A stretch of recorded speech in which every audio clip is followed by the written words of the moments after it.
Monsoon lecture को आज हम और कंटिन्यू करेंगे आगे। और जितने भी हमने controlling factors last time discuss किए थे जो मॉनसून को कंट्रोल करने का काम कर रहे हैं, उनमें वन बाय वन हम आगे बढ़ने का काम करेंगे। एक फैक्टर मैंने ये बताया था कि ट्रॉपिकल डिस्टर्बेंसेस एक बहुत इम्पॉर्टेंट कंट्रोलिंग फैक्टर हैं जो भारत में मॉनसून को लेकर के आते हैं या मॉनसून वर्षा करवाते हैं। ये ट्रॉपिकल डिस्टर्बेंसेस कंसेप्ट यहाँ से आता है, अगर आप ध्यान से समझें।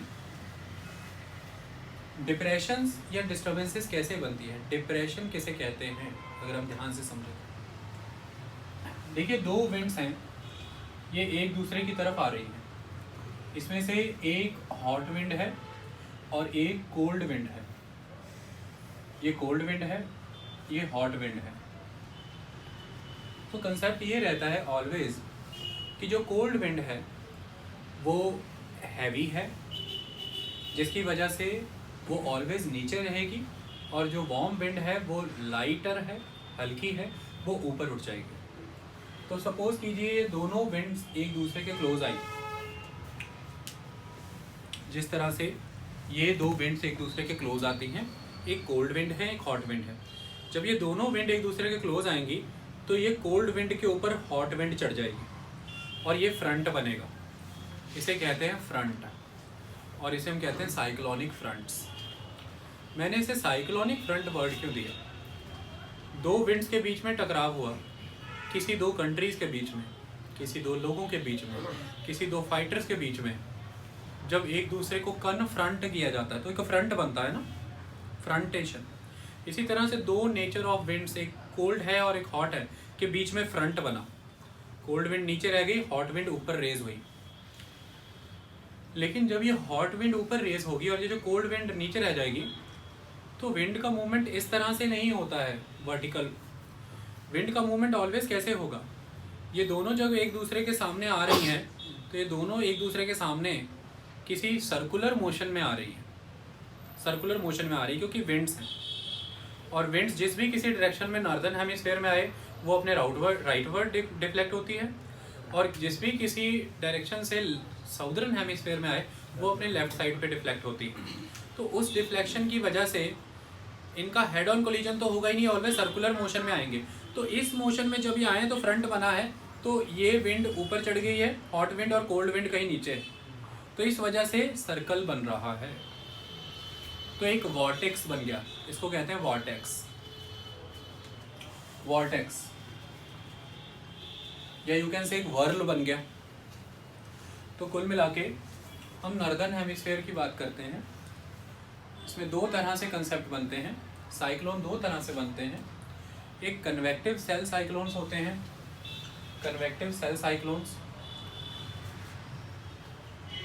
कन्वेक्टिव सेल साइक्लोन्स, और दूसरे होते हैं फ्रंटल साइक्लोन्स, फ्रंटल साइक्लोन्स।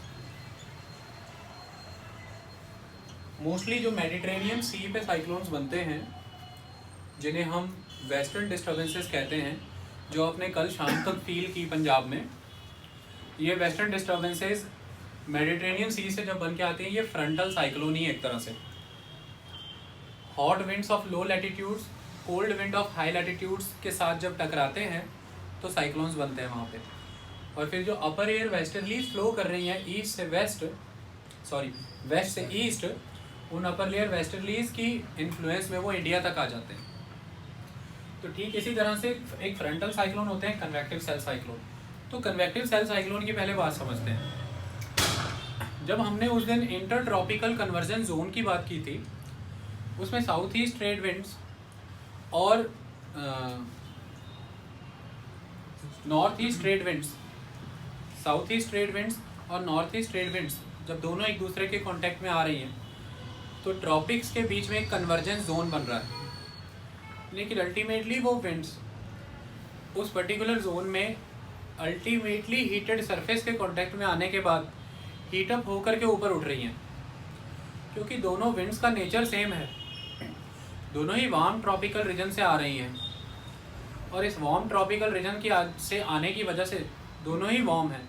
एक 20 डिग्री साउथ से या 30 डिग्री साउथ से, और एक 20 डिग्री नॉर्थ, 30 डिग्री नॉर्थ के रीजन से आ रही है। ऐसे में उन दोनों के ऊपर उठने का आधार ये बन रहा है कि ट्रॉपिकल रीजन में, इक्वेटर का जो रीजन है वहाँ पे सन वर्टिकल ओवरहेड रहता है throughout the whole year. इसकी वजह से वो जो विंड्स उस पर्टिकुलर पोजीशन में आ रही हैं वो सरफेस के कांटेक्ट में हीट अप होकर के ऊपर उठ रही हैं। तो वो ऊपर कैसे उठ रही हैं, दोनों टकरा करके सर्कुलर मोशन में टकराई और सर्कुलर मोशन हो गया। तो किसी भी एक एरिया में जब सरफेस के हीट अप होने की वजह से वहाँ से विंड्स जब नॉर्थवर्ड यानी कि वर्टिकली अपवर्ड मूव करती हैं तो उसे हम कन्वेक्टिव मैकेनिज्म कहते हैं। ये कन्वेक्टिव सेल मैकेनिज्म है और ये मूवमेंट ऐसे होती है, सपोज कीजिए ये लो प्रेशर रीजन है, सपोज कीजिए ये लो प्रेशर रीजन है और यहाँ से हवाएं अपवर्ड मूव कर रही हैं, वर्टिकली अपवर्ड। तो नेचुरली यहाँ पर एक वैक्यूम क्रिएट हो रखा है। अब इस वैक्यूम को क्रिएट करने के लिए सराउंडिंग रीजन से सारी विंड्स इसकी तरफ आएंगी और उन विंड्स का मूवमेंट मान लीजिए ऐसा रहेगा, उन विंड्स का मूवमेंट ऐसा रहेगा।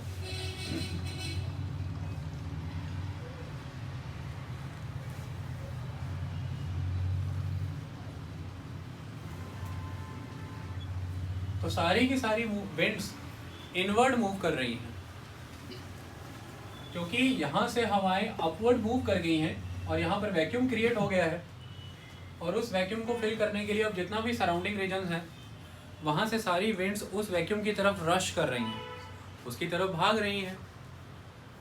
तो अल्टीमेटली अब ये जो रश हो रहा है इसी रश पे डिपेंड करता है कि ये वैक्यूम किस लेवल पे बना है, जिसकी वजह से इनकी स्पीड डिसाइड होगी कि ये किस स्पीड से उस वैक्यूम की तरफ फ्लो कर रही है। प्रेशर ग्रेडियंट कितना है इस पर्टिकुलर सेंटर में और जहाँ से विंड आ रही है उसके बीच में। तो प्रेशर ग्रेडियंट अगर बहुत ही स्टीप होगा, अगर यहाँ पर टेम्परेचर बहुत ज़्यादा राइज है और यहाँ पर टेम्परेचर हाई है काफ़ी, तो यहाँ पे लो प्रेशर काफ़ी इंटेंस होगा, यहाँ पे हाई प्रेशर काफ़ी इंटेंस होगा। तो लो एंड हाई प्रेशर के बीच में प्रेशर ग्रेडियंट काफ़ी हाई होगा तो विंड्स बहुत ही क्विकली इनवर्ड मूव करेंगी, जिसकी वजह से बहुत ही क्विकली फिर अपवर्ड भी जाएंगी। कन्वेक्टिव सेल बहुत क्विकली एक्टिव होगा और बहुत ही फास्ट होगा और इसकी वजह से जितनी अपवर्ड तेज़ी से मूव करेंगी उतनी तेज़ी से इनका कंडेंसेशन भी होगा, तो उतनी टॉरेंशियल रेनफॉल भी होगी। लेकिन ये इनवर्ड मूवमेंट इस तरह से नहीं होता। जिस डायरेक्शन में विंड आ रही है आपको वहाँ खड़े होकर के नॉर्दर्न हेमिस्फीयर में विंड को टूवर्ड्स द राइट डिफ्लेक्ट कराना है। तो अब ये विंड यहाँ से इस तरफ जा रही है तो टूवर्ड्स द राइट डिफ्लेक्ट कराना है, तो इसका राइट डिफ्लेक्शन लगभग इस तरह से होगा। क्लियर है? ये विंड इस तरह से जा रही है तो इसका राइट हमें डिफ्लेक्ट करना है, तो इसका राइट डिफ्लेक्शन इस तरह से होगा। ये विंड इस तरफ से तो इसका राइट इस तरह से, इसका राइट, इसका राइट, इसका भी राइट, इसका भी राइट, इसका भी राइट। तो अगर अब हम फाइनल फिगर क्रिएट करें यहाँ पर, तो फाइनल फिगर कुछ इस तरह की बनती है कि सारी विंड्स जिस तरफ से आई उनका नॉर्दर्न हेमिस्फीयर में देखें तो राइटवर्ड डिफ्लेक्ट होना तय है, तो विंड्स इस तरह से एंटर होती हैं।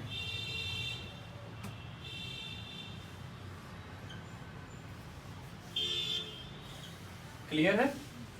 तो इस तरह से विंड्स एंटर हो रही है। तो ये कौन सी मूवमेंट आप देख रहे हैं? Anti clockwise. तो विंड्स कैसे मूव कर रही हैं? Anti clockwise. क्योंकि क्लॉक कैसे मूव करती है? 12, 1, 2, 3 और ये हम उल्टा जा रहे हैं। तो नॉर्दर्न हेमिस्फीयर में जब भी विंड का मूवमेंट एंटी क्लॉकवाइज होगा सरफेस के ऊपर, तो ये एक साइक्लोन को जन्म देंगी, क्योंकि इस तरह से जब विंड इनवर्ड रश करेंगी तो फिर ये अपवर्ड मूव करेंगी और इस तरह से जब ये अपवर्ड जाएंगी तो ये कन्वेक्टिव मैकेनिज्म है। इसे हमने कन्वेक्टिव सेल साइक्लोन बोला है। कन्वेक्टिव सेल साइक्लोन्स बन गए हैं। आई बात समझ में? अब दूसरा इंपॉर्टेंट एस्पेक्ट क्या था कि दो विंड्स आपस में टकरा रही हैं। नॉर्थ से विंड्स आ रही हैं, साउथ से आ रही हैं, या ईस्ट से आ रही है, वेस्ट से आ रही है। दोनों का नेचर डिफरेंट है, एक कोल्ड है, एक हॉट है। दोनों आपस में टकराने के बाद दोनों का भी नेचर यही रहेगा कि अपने राइट डिफ्लेक्ट होंगी, लेकिन उसमें रोल ये हो जाएगा कि वहाँ पर लो प्रेशर इंड्यूस होने की ज़रूरत नहीं थी, उन दोनों को आपस में टकरा के कन्वेक्टिव सेल बना के ऊपर उठने के लिए, वहाँ पे उन्हें ऊपर उठाने का काम किया है उनके डिफरेंट नेचर ने, एक कोल्ड और एक हॉट है। तो कोल्ड विंड से जब भी हॉट विंड टकराएगी, कोल्ड विंड ऑलवेज ऊपर उसे उठा देगी हॉट विंड को। कोल्ड विंड ऑलवेज, जब आप फिजिकल ज्योग्राफी पढ़ेंगे तो ये डीपली पढ़ना है, कन्वेक्टिव सेल से फ्रंटल साइक्लोन इसलिए अलग माना जा रहा है क्योंकि कन्वेक्टिव सेल में तो upward movement of the air की वजह से एक वैक्यूम क्रिएट हुआ था, जिसे फिल करने के लिए नियर बाय एरिया से सारी विंड्स ने रश किया उस तरफ और फिर वो आपस में कन्वर्ज करके ऊपर की तरफ उठ गई। लेकिन जब हम बात फ्रंटल साइक्लोन्स की करते हैं, यहाँ पर किसी तरह का वैक्यूम क्रिएट होने की नीड नहीं है, किसी तरह का सरफेस का हीटअप होने की नीड नहीं है, और हीटअप होने के बाद एयर पैकेट उसके कांटेक्ट में आके हल्की होके ऊपर उठे, इसकी नीड नहीं है। यहाँ पर दो डिफरेंट टेम्परेचर की विंड्स एक दूसरे के संपर्क में आती हैं और दोनों ही आपस में टकराएंगी तो एक भारी विंड नीचे रह के दूसरी को ऊपर उठाएगी, और ये कंटिन्यूअस चलता रहेगा तो एक विंड ऊपर उठती रहेगी और दूसरी नीचे। क्यों? क्योंकि जो ऊपर उठ रही है वो जिस डायरेक्शन से आ रही है अपने राइट डिफ्लेक्ट होगी, इसकी वजह से साइक्लोन बनेगा। आई बात समझ में? तो ये फ्रंटल साइक्लोन्स होते हैं। क्लियर? अब जब हमने बात इंडिया की थी तो इंडिया में मॉनसून तो एक जनरल सेंस में डिस्कस कर लिया ना। मॉनसून तो एक 3-4 मंथ्स का एक फिनोमेना है जिसके दौरान बारिश हो रही है, जिसको अगर साउथ इंडिया में बात करें, मैं अंडमान निकोबार और लक्षद्वीप की बात करें तो ये एग्जिस्ट कर जाता है दिसंबर तक भी, 6 महीने भी रह जाता है। लेकिन इस मॉनसून के अंदर जो रेनफॉल हो रही है वो डिफरेंट नेचर की वजह से हो रही है, डिफरेंट रीजंस की वजह से हो रही है। जैसे अगर आप वेस्टर्न घाट्स की बात करें तो यहाँ पर इसी मॉनसून के अंदर जो मॉनसूनल रेनफॉल हो रही है वो ओरोग्राफिक नेचर की है। इट इज़ ओरोग्राफिक क्योंकि वो वेस्टर्न घाट के वेस्टर्न स्लोप से कांटेक्ट करके हो रही है। लेकिन इसी इंडियन पेनिनसुलर लैंडमास के जो ईस्टर्न रीजन में रेनफॉल हो रही है, मॉनसूनल रेनफॉल ही है लेकिन it is of cyclonic nature, ये साइक्लोनिक रेनफॉल है। आई बात समझ में? इसी पेनिनसुलर रीजन में ये पर्टिकुलर राजस्थान का बेल्ट है और ये जो गंगा की वैली का कुछ एरिया है जहाँ पे जो रेनफॉल हो रही है ये कन्वेक्टिव सेल मैकेनिज्म वाली रेनफॉल हो रही है, कन्वेक्टिव सेल रेनफॉल। तो कहीं पे ओरोग्राफिक रेनफॉल देखने को मिली, कहीं पे साइक्लोनिक रेनफॉल देखने को मिली, कहीं पर कन्वेक्टिव सेल मैकेनिज्म रेनफॉल मिली। हुआ ये सारा का सारा मानसून के अंदर ही है, तो इसे हम मानसूनल रेन ही कहते हैं। लेकिन हर एरिया में रेनफॉल होने का फिनोमेना डिफरेंट है, ये एक इम्पॉर्टेंट आस्पेक्ट है। तो इसी आस्पेक्ट के तहत जब हमने बात की थी कि ये पूरा का पूरा इंडिया है और जैसे जैसे सन की नॉर्थवर्ड माइग्रेशन हो रही है उसकी वजह से वो जो प्रेशर बेल्ट्स हैं सारे ग्लोब पे वो भी नॉर्थवर्ड मूव कर रही हैं। सन आ रहा है, सन के आगे आगे दौड़ रही हैं वो। इसी की वजह से इंटरट्रॉपिकल कन्वर्जेंस जोन भी नॉर्थवर्ड शिफ्ट हो रही है। हर 1 मंथ में, for every 1 month, sun 8 degree latitudes travel कर जाता है। हर 1 मंथ में सर 8 डिग्री लैटिट्यूड, सन जो है वो 8 डिग्री लैटिट्यूड्स क्रॉस कर जाता है। जैसे आपको पता है 23 मार्च को इक्वेटर पे वर्टिकल होता है, तो लगभग 23 अप्रैल के दौरान इंडिया के कन्याकुमारी तक आ जाएगा, 8 डिग्री लैटिट्यूड कर जाएगा क्रॉस। और फिर मई के मंथ में लगभग वो यहाँ कहीं बैठा होगा पेनिनसुलर रीजन के 8 डिग्री और ऊपर, और ठीक जून के महीने में बिल्कुल गंगा की वैली में बैठा होता है, यहाँ से ठीक 8 डिग्री और ऊपर उठ जाता है। और जून से जुलाई आते आते आपको पता है पूरी कंट्री में मॉनसून सेटल हो जाता है। तो हर मंथ में 8 डिग्री लैटिट्यूड को क्रॉस करता है। अब अल्टीमेट एस्पेक्ट ये है कि जब मॉनसून सीजन इंडिया में चल रहा है उस टाइम पर आपको जो इंटरट्रॉपिकल कन्वर्जेंस जोन देखने को मिल रही है, वो intertropical convergence zone different format में मैं अभी बनाऊंगा, देखने को मिल रही है। तो यहाँ पर हम समझ लें कि वो कुछ इस तरह से एग्जिस्ट कर रही है, इस तरह से एग्जिस्ट कर रही है इंटरट्रॉपिकल कन्वर्जेंस जोन।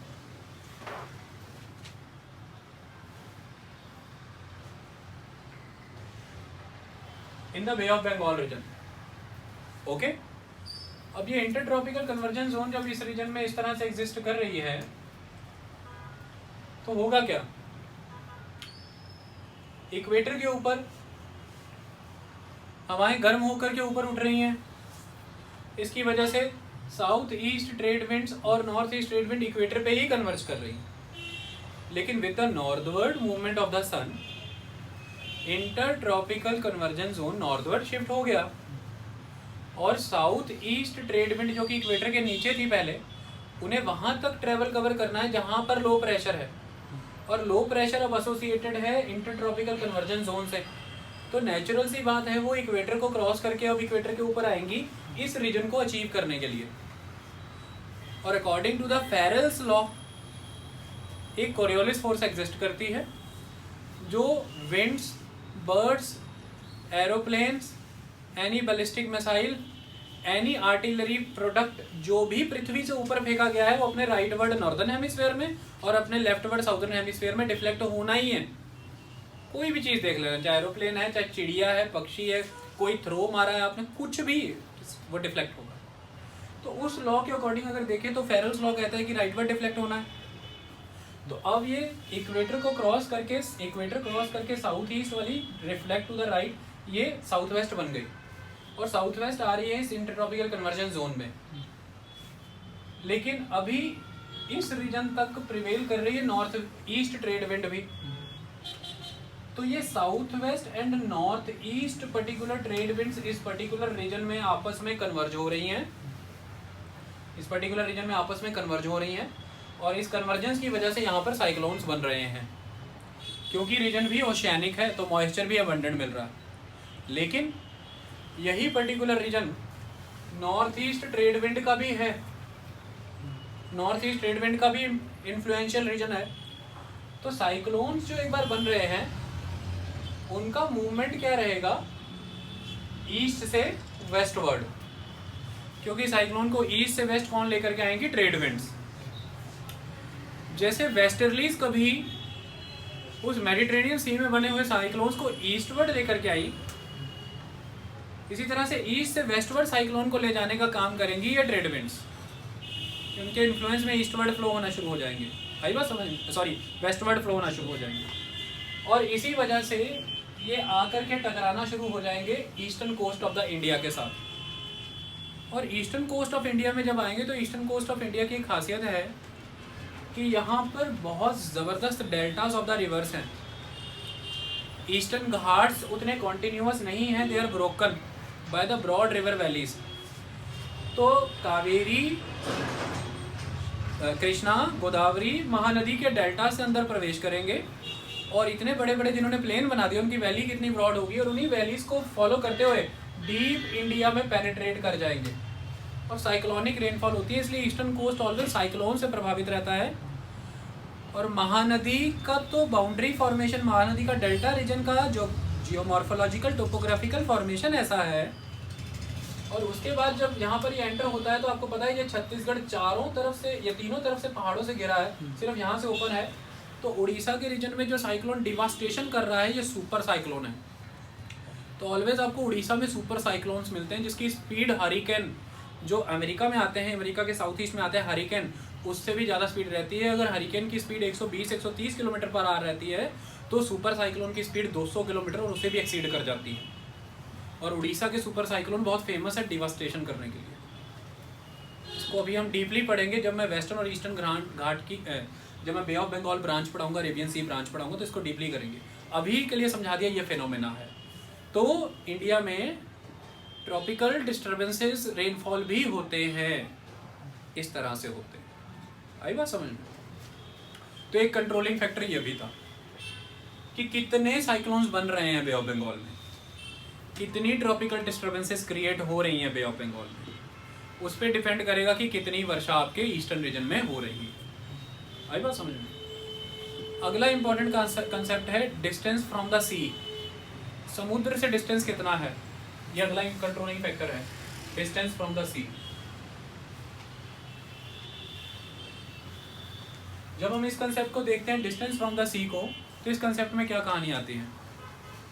देखिए ये इंडिया है और ये Arabian Sea and Bay of Bengal है।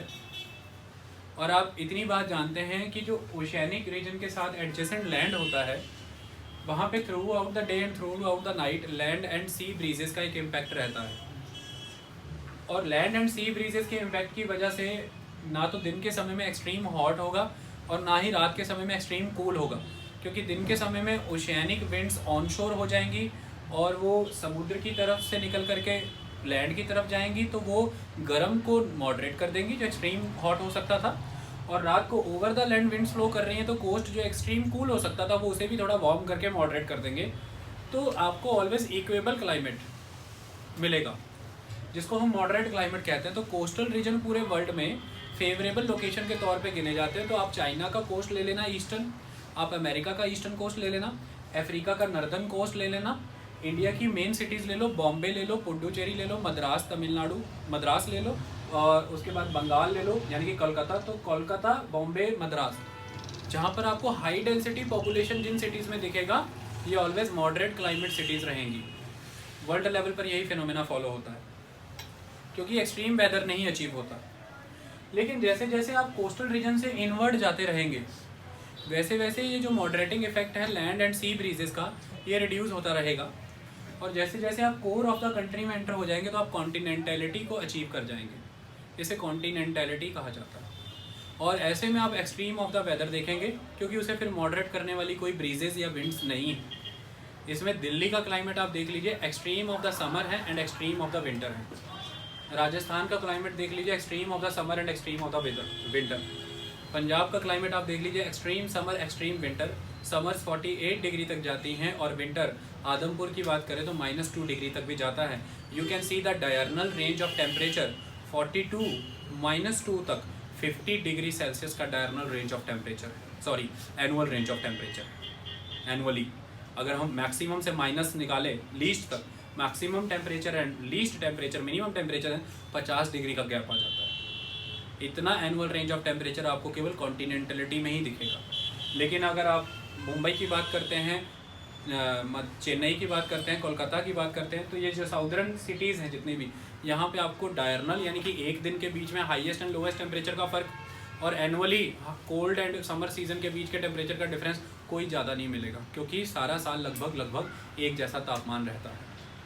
आप जब भी कभी खबरों में वेदर रिपोर्ट देखें तो जब पंजाब में एक्सट्रीम विंटर पड़ रहा होगा आज के दिनों में, आप साउथ का टेम्परेचर नोटिस करें 20, 22, 23, 24, 25, 26 रहेगा, और जब यहाँ पे एक्सट्रीम गर्मी पड़ रही होगी 48, 47, 45 डिग्री टेम्परेचर, आप वहाँ का देखिएगा 25, 26, 27, 25, 26, 27 के अराउंड घूमता रहता है, 28, 29।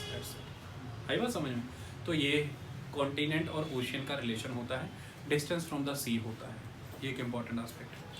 मंगोलिया चले जाएंगे ना अगर आप, चाइना, मंगोलिया का गोबी डेजर्ट है और गोबी डेजर्ट में diurnal range of temperature 50 degree Celsius है सुबह से रात का। छोड़ दीजिए, आप राजस्थान आ जाइए, थार डेजर्ट, सुबह का टेम्परेचर रहेगा लगभग 50 डिग्री सेल्सियस दिन का, और रात का टेम्परेचर गिर के आ जाएगा 10 डिग्री सेल्सियस पे। तो रात को आपको वहाँ पर सुबह की 50 डिग्री टेम्परेचर के बाद रात के समय में आपको वहाँ पर ब्लैंकेट लेने पड़ जाते हैं। 40 डिग्री का डायरनल रेंज ऑफ टेम्परेचर हो गया, 40 डिग्री का रेंज आ गया टेम्परेचर, ये फ़र्क होता है।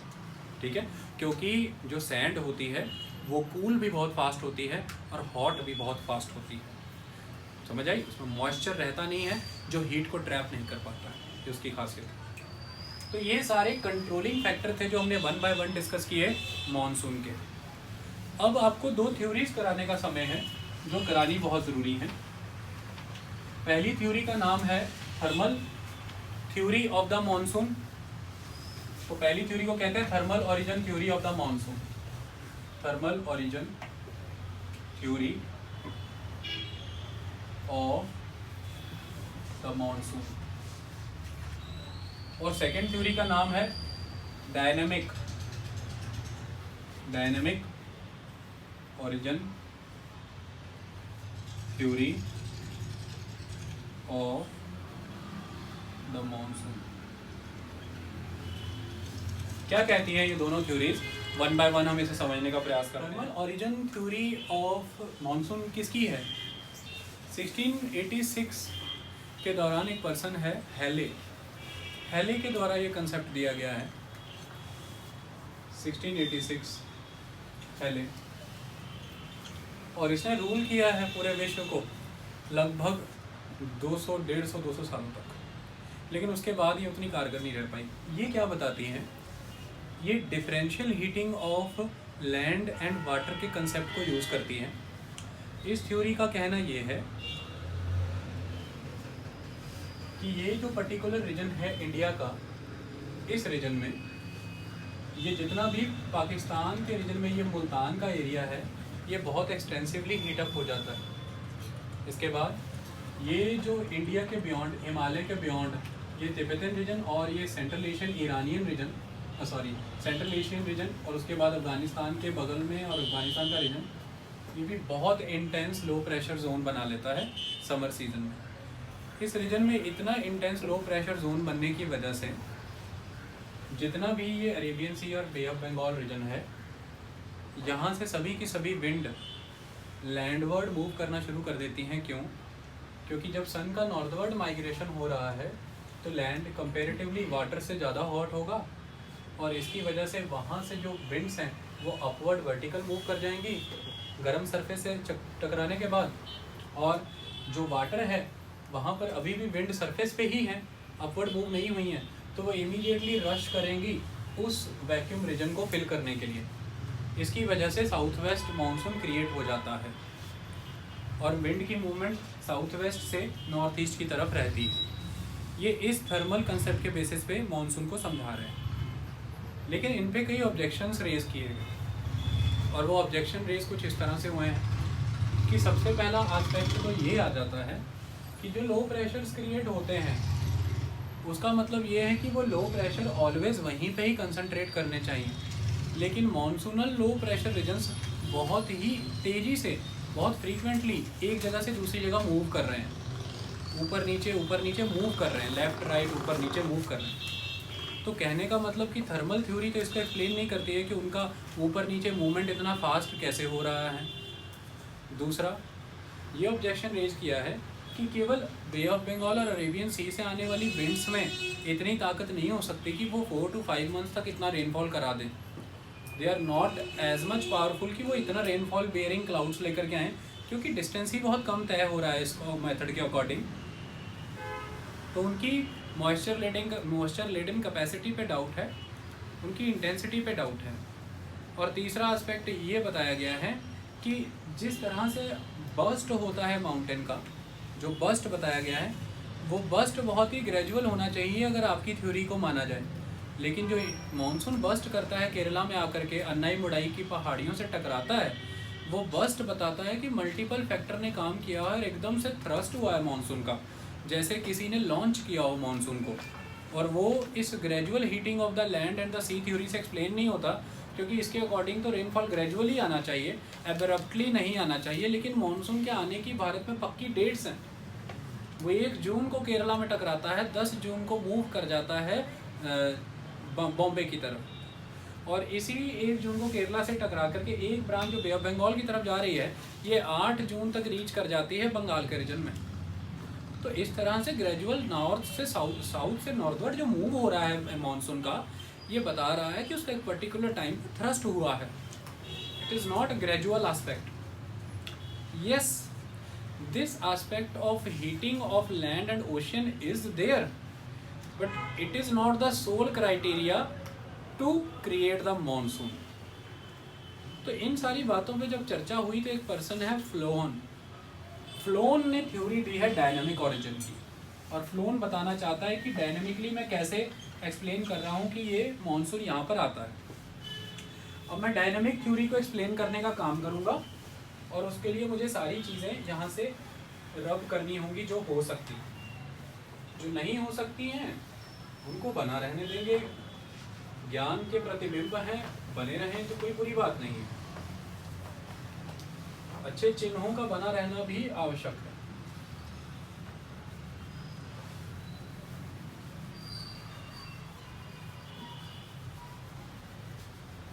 पानी से करेंगे तो सारा हो जाएगा, लेकिन इतना करने की जरूरत नहीं। चलिए, अब मैं आपको समझाता हूँ कंसेप्ट। सबसे पहले हम एक ग्लोब बना लेते हैं छोटा सा और चीज़ों को इमेजिन करने का प्रयास करते हैं, उससे बेटर है कि इंडिया ही बना लें। तो सपोज़ कीजिए ये इंडिया का रीजन आपके सामने खड़ा है, इंडिया, और ये पर्टिकुलर 0 डिग्री पे इक्वेटर फॉल कर रही है, इक्वेटर है।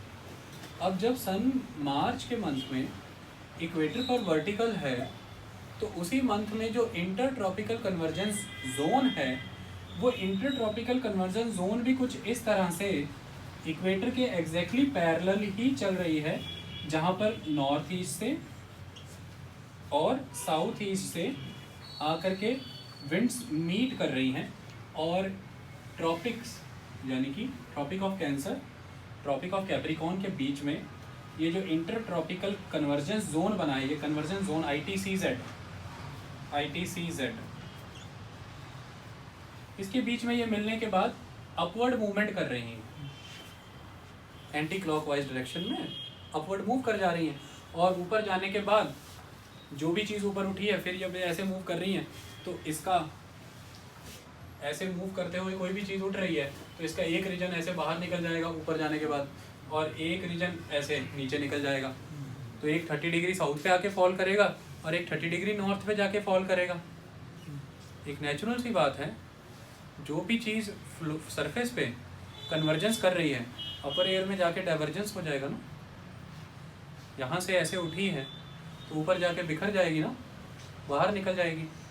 तो वही जो डाइवर्जेंस होता है, उस दिन हमने सीधा सीधा समझ लिया था ऐसे और ऐसे बिखराव किया था, आज ऐसे ऐसे समझ लो और ऐसे ऐसे ऐसे ये बाहर निकल जाएगी और ये इधर निकल जाएगी। वो 30 डिग्री साउथ पे जाके गिरेगी या 30 डिग्री नॉर्थ पे जाके गिरेगी, वहाँ पे हाई प्रेशर जोन बनेंगे, वो सारा समझेंगे। तो कुल मिलाकर के ये intertropical convergence zone, sun vertical on the equator, ITCZ parallel to the equator. लेकिन ये ओशियन की बात होती है, ओशियन में आइसोथर्म्स जो होती हैं वो all in all parallel he run करती हैं और स्ट्रेट लाइन में ही रन करती हैं। आइसोथर्म्स क्या होती हैं? Land lines joining the places of equal temperature, line joining the places of equal heat, इनको हम आइसोथर्म्स कहते हैं। ठीक है। आइसोबार्स क्या होती हैं? Line joining the places of equal pressure, atmospheric pressure. तो ये आइसोथर्म्स जो हैं वो पैरेलली मूव कर रही है। आई बात समझ में? अब जैसे ही हम नॉर्थवर्ड मूव करेंगे तो मान लीजिए कि सन अप्रैल के मंथ में, मार्च के बाद अप्रैल के मंथ में यहाँ पर आ गया है, तो इसके आगे आगे ही ITCZ भी चल रही है, इंटरट्रॉपिकल कन्वर्जेंस जोन। तो इंटरट्रॉपिकल कन्वर्जेंस जोन अब इस पर्टिकुलर रीजन में होनी चाहिए अप्रैल के मंथ में। क्लियर कहानी? मई मार्च के बाद अप्रैल के मंथ में यहाँ पे होनी चाहिए ना। तो इंटरट्रॉपिकल कन्वर्जेंस जोन अब अप्रैल के मंथ में इस तरह से फ्लो करेगी, ये पर्टिकुलरली यहाँ से आई है, यहाँ पर मान लीजिए आपकी इक्वेटर है, तो यहाँ से ये इस तरह का शेप ले जाएगी।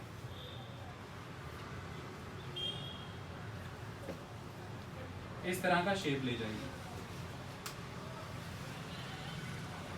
यहाँ से आप देख सकते हैं थोड़ी सी नॉर्थवर्ड बेंड आ रहा है as compared to ocean bodies. Northward bend आ रहा है, क्यों?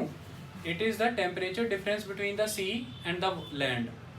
सी एंड लैंड के टेम्परेचर डिफरेंस की वजह से आइसोथर्म में बेंड आना ही है।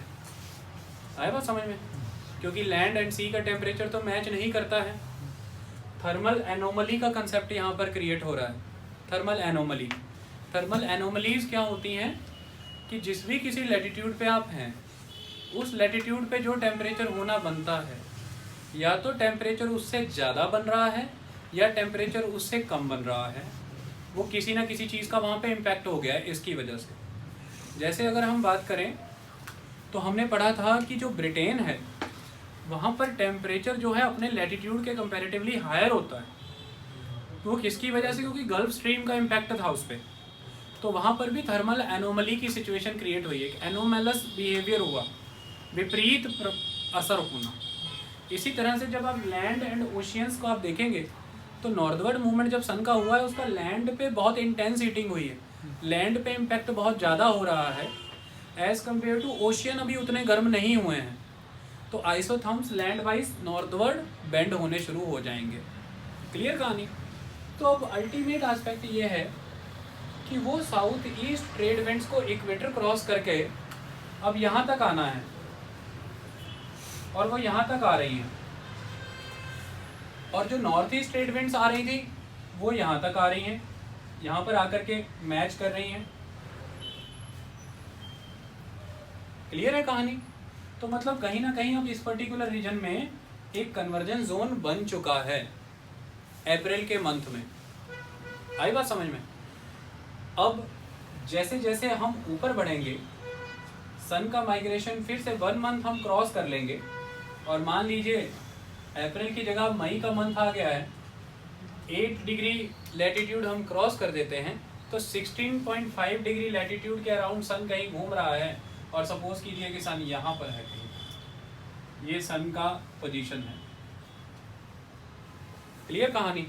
जब सन की पोजीशन यहाँ है तो ये पर्टिकुलरली जो इंटरट्रॉपिकल कन्वर्जन जोन है, इस इंटरट्रॉपिकल कन्वर्जन जोन की पोजीशन लगभग यहाँ रहेगी, बेंड और स्टीप हो जाएगा। बेंड पहले के कंपैरेटिवली बढ़ चुका है। क्लियर कहानी? क्योंकि लैंड मास भी बढ़ता चला जा रहा है, सन की इंटेंस हीटिंग का इम्पैक्ट भी लैंड पे बढ़ता चला जा रहा है, तो टेम्परेचर एनोमली भी बढ़ती चली जा रही है। जितना उस लैटिट्यूड पे टेम्परेचर होना चाहिए था, जितना उस पर्टिकुलर रीजन में टेम्परेचर होना चाहिए था, लैंड पे टेम्परेचर उससे कहीं ज़्यादा हो रहा है due to the intense heating of the land. इसलिए आइसोथर्म कर्व भी बेंड हो जा रही है। क्लियर? अब हम इससे और 8 डिग्री नॉर्थवर्ड जाते हैं, 16 से 8 डिग्री नॉर्थवर्ड चले गए, तो आप पर्टिकुलरली यहाँ पर आ गए 23-24 के अराउंड, उन्हें ट्रॉपिक ऑफ कैंसर। तो ये कौन सा मंथ होता है? जून का मंथ होता है। जून के मंथ में 21 जून को ट्रॉपिक ऑफ कैंसर पे वर्टिकल होता है आपका सन। तो सन ऑफ वर्टिकल यहाँ पे है, सन ऑफ वर्टिकल यहाँ पे है, और इसकी वर्टिकल होने की वजह से अब अगर हम देखें तो ये आपका बन रहा है पूरा का पूरा इंटरट्रॉपिकल कन्वर्जेंस जोन। जून के मंथ में पूरा गंगा का मैदान कवर कर लिया मैंने, ऐसा ही पढ़ाया था आपको इंटरट्रॉपिकल कन्वर्जेंस जोन ने। और ये जून का मंथ है जब प्रॉपर इस रीजन पे इतना हीट अप हो चुका है कि सन नॉर्थवर्ड माइग्रेट करते करते इंटरट्रॉपिकल कन्वर्जेंस जोन यहाँ पे पहुँच गया है। तो जहाँ पे कभी इक्वेटर से हवाएं ऊपर उठती थी तो वैक्यूम वहाँ पे था, तो south west monsoon, south east trade wind को वहाँ तक आना पड़ रहा था। उसके बाद हम ऊपर गए तो साउथ वेस्ट ट्रेड विंड्स को अब यहाँ तक आना पड़ रहा है, मिडल ऑफ द इंडिया तक। उसके बाद जून में हम ऊपर गए तो अब साउथ वेस्ट ट्रेड विंड्स को यहाँ तक आना पड़ रहा है, साउथ वेस्ट से यहाँ तक आना पड़ रहा है, और नॉर्थ ईस्ट ट्रेड विंड कहीं यहीं खत्म हो जा रही हैं। मतलब एक तरह से बिल्कुल हिमालय के फुट हिल्स तक आ रही है नॉर्थ ईस्ट ट्रेड विंड्स, और साउथ वेस्ट ट्रेड विंड्स पूरे गंगा के मैदान में स्थापित हैं। तो ये पर्टिकुलर टाइम है जब इस पूरे रीजन में साउथ वेस्ट मानसून स्टैब्लिश हो जाता है प्रॉपर, और केरला को पहली बरसात रिसीव होती है जून के मंथ की 1 तारीख को। इसके बाद एक मंथ और आगे गए, हम लगभग 23 डिग्री से 8 डिग्री आप और ऊपर उठा लीजिए, और आप इस पर्टिकुलर रीजन तक लेकर के जाइए। सन तो नॉर्थवर्ड मूवमेंट नहीं करेगा, लेकिन सन ने हीट कर दिया है इतना पर्टिकुलर रीजन कि अब ये जल्दी कूल होने वाला भी नहीं है। सन ग्रेजुअली नीचे की तरफ मूव करना शुरू करेगा, पर अल्टीमेटली लैंड एक्सेसिवली हीट होता चला जाएगा due to the continuous accumulation of the radiations of the earth. इसकी वजह से ये पर्टिकुलर जो इंटरट्रॉपिकल कन्वर्जन जोन है उसकी ये पोजीशनिंग क्रिएट हो जाएगी, और ये पर्टिकुलर जुलाई का मंथ है जिसके समय में पूरा भारत कवर हो जाएगा मॉनसून के अधीन। इस तरह से आपकी इंटरट्रॉपिकल कन्वर्जेंस जोन सन की नॉर्थवर्ड माइग्रेट से नॉर्थवर्ड मूव करती रहती है। तो इसकी वजह से क्या हो रहा है, ये जो इंटरट्रॉपिकल कन्वर्जेंस जोन होता है इसमें एक गतिविधि होती है। वो क्या होती है? ये इंटरट्रॉपिकल कन्वर्जेंस जोन के अंदर विंड आकर के आपस में कन्वर्ज होकर के ऊपर उठ रही हैं, सरफेस टेम्परेचर वार्म है, मतलब यहाँ पर आपको अति शांत माहौल देखने को मिलेगा, एकदम लीस्ट डिस्टर्बेंस एरियाज देखने को मिलेंगे, क्योंकि यहाँ पर तो किसी तरह की विंड मूवमेंट और अदर एस्पेक्ट ऑब्जर्व ही नहीं होंगे, क्योंकि इस पर्टिकुलर कन्वर्जेंस जोन में तो हवाएं ऊपर उठ रही है ना, अति शांत माहौल देखने को मिलेगा।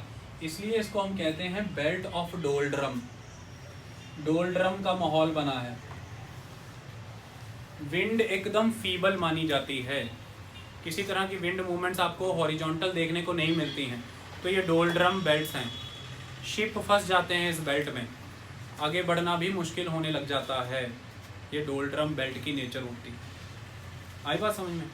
लेकिन एक चीज़ इम्पॉर्टेंट यहाँ पर देखने की बात है कि जब ये जो दो विंड्स सरफेस पे आकर के टकराएंगे और ऊपर उठेंगी, ऐसे में हम अर्थ की रोटेशन को निगेट ना करें।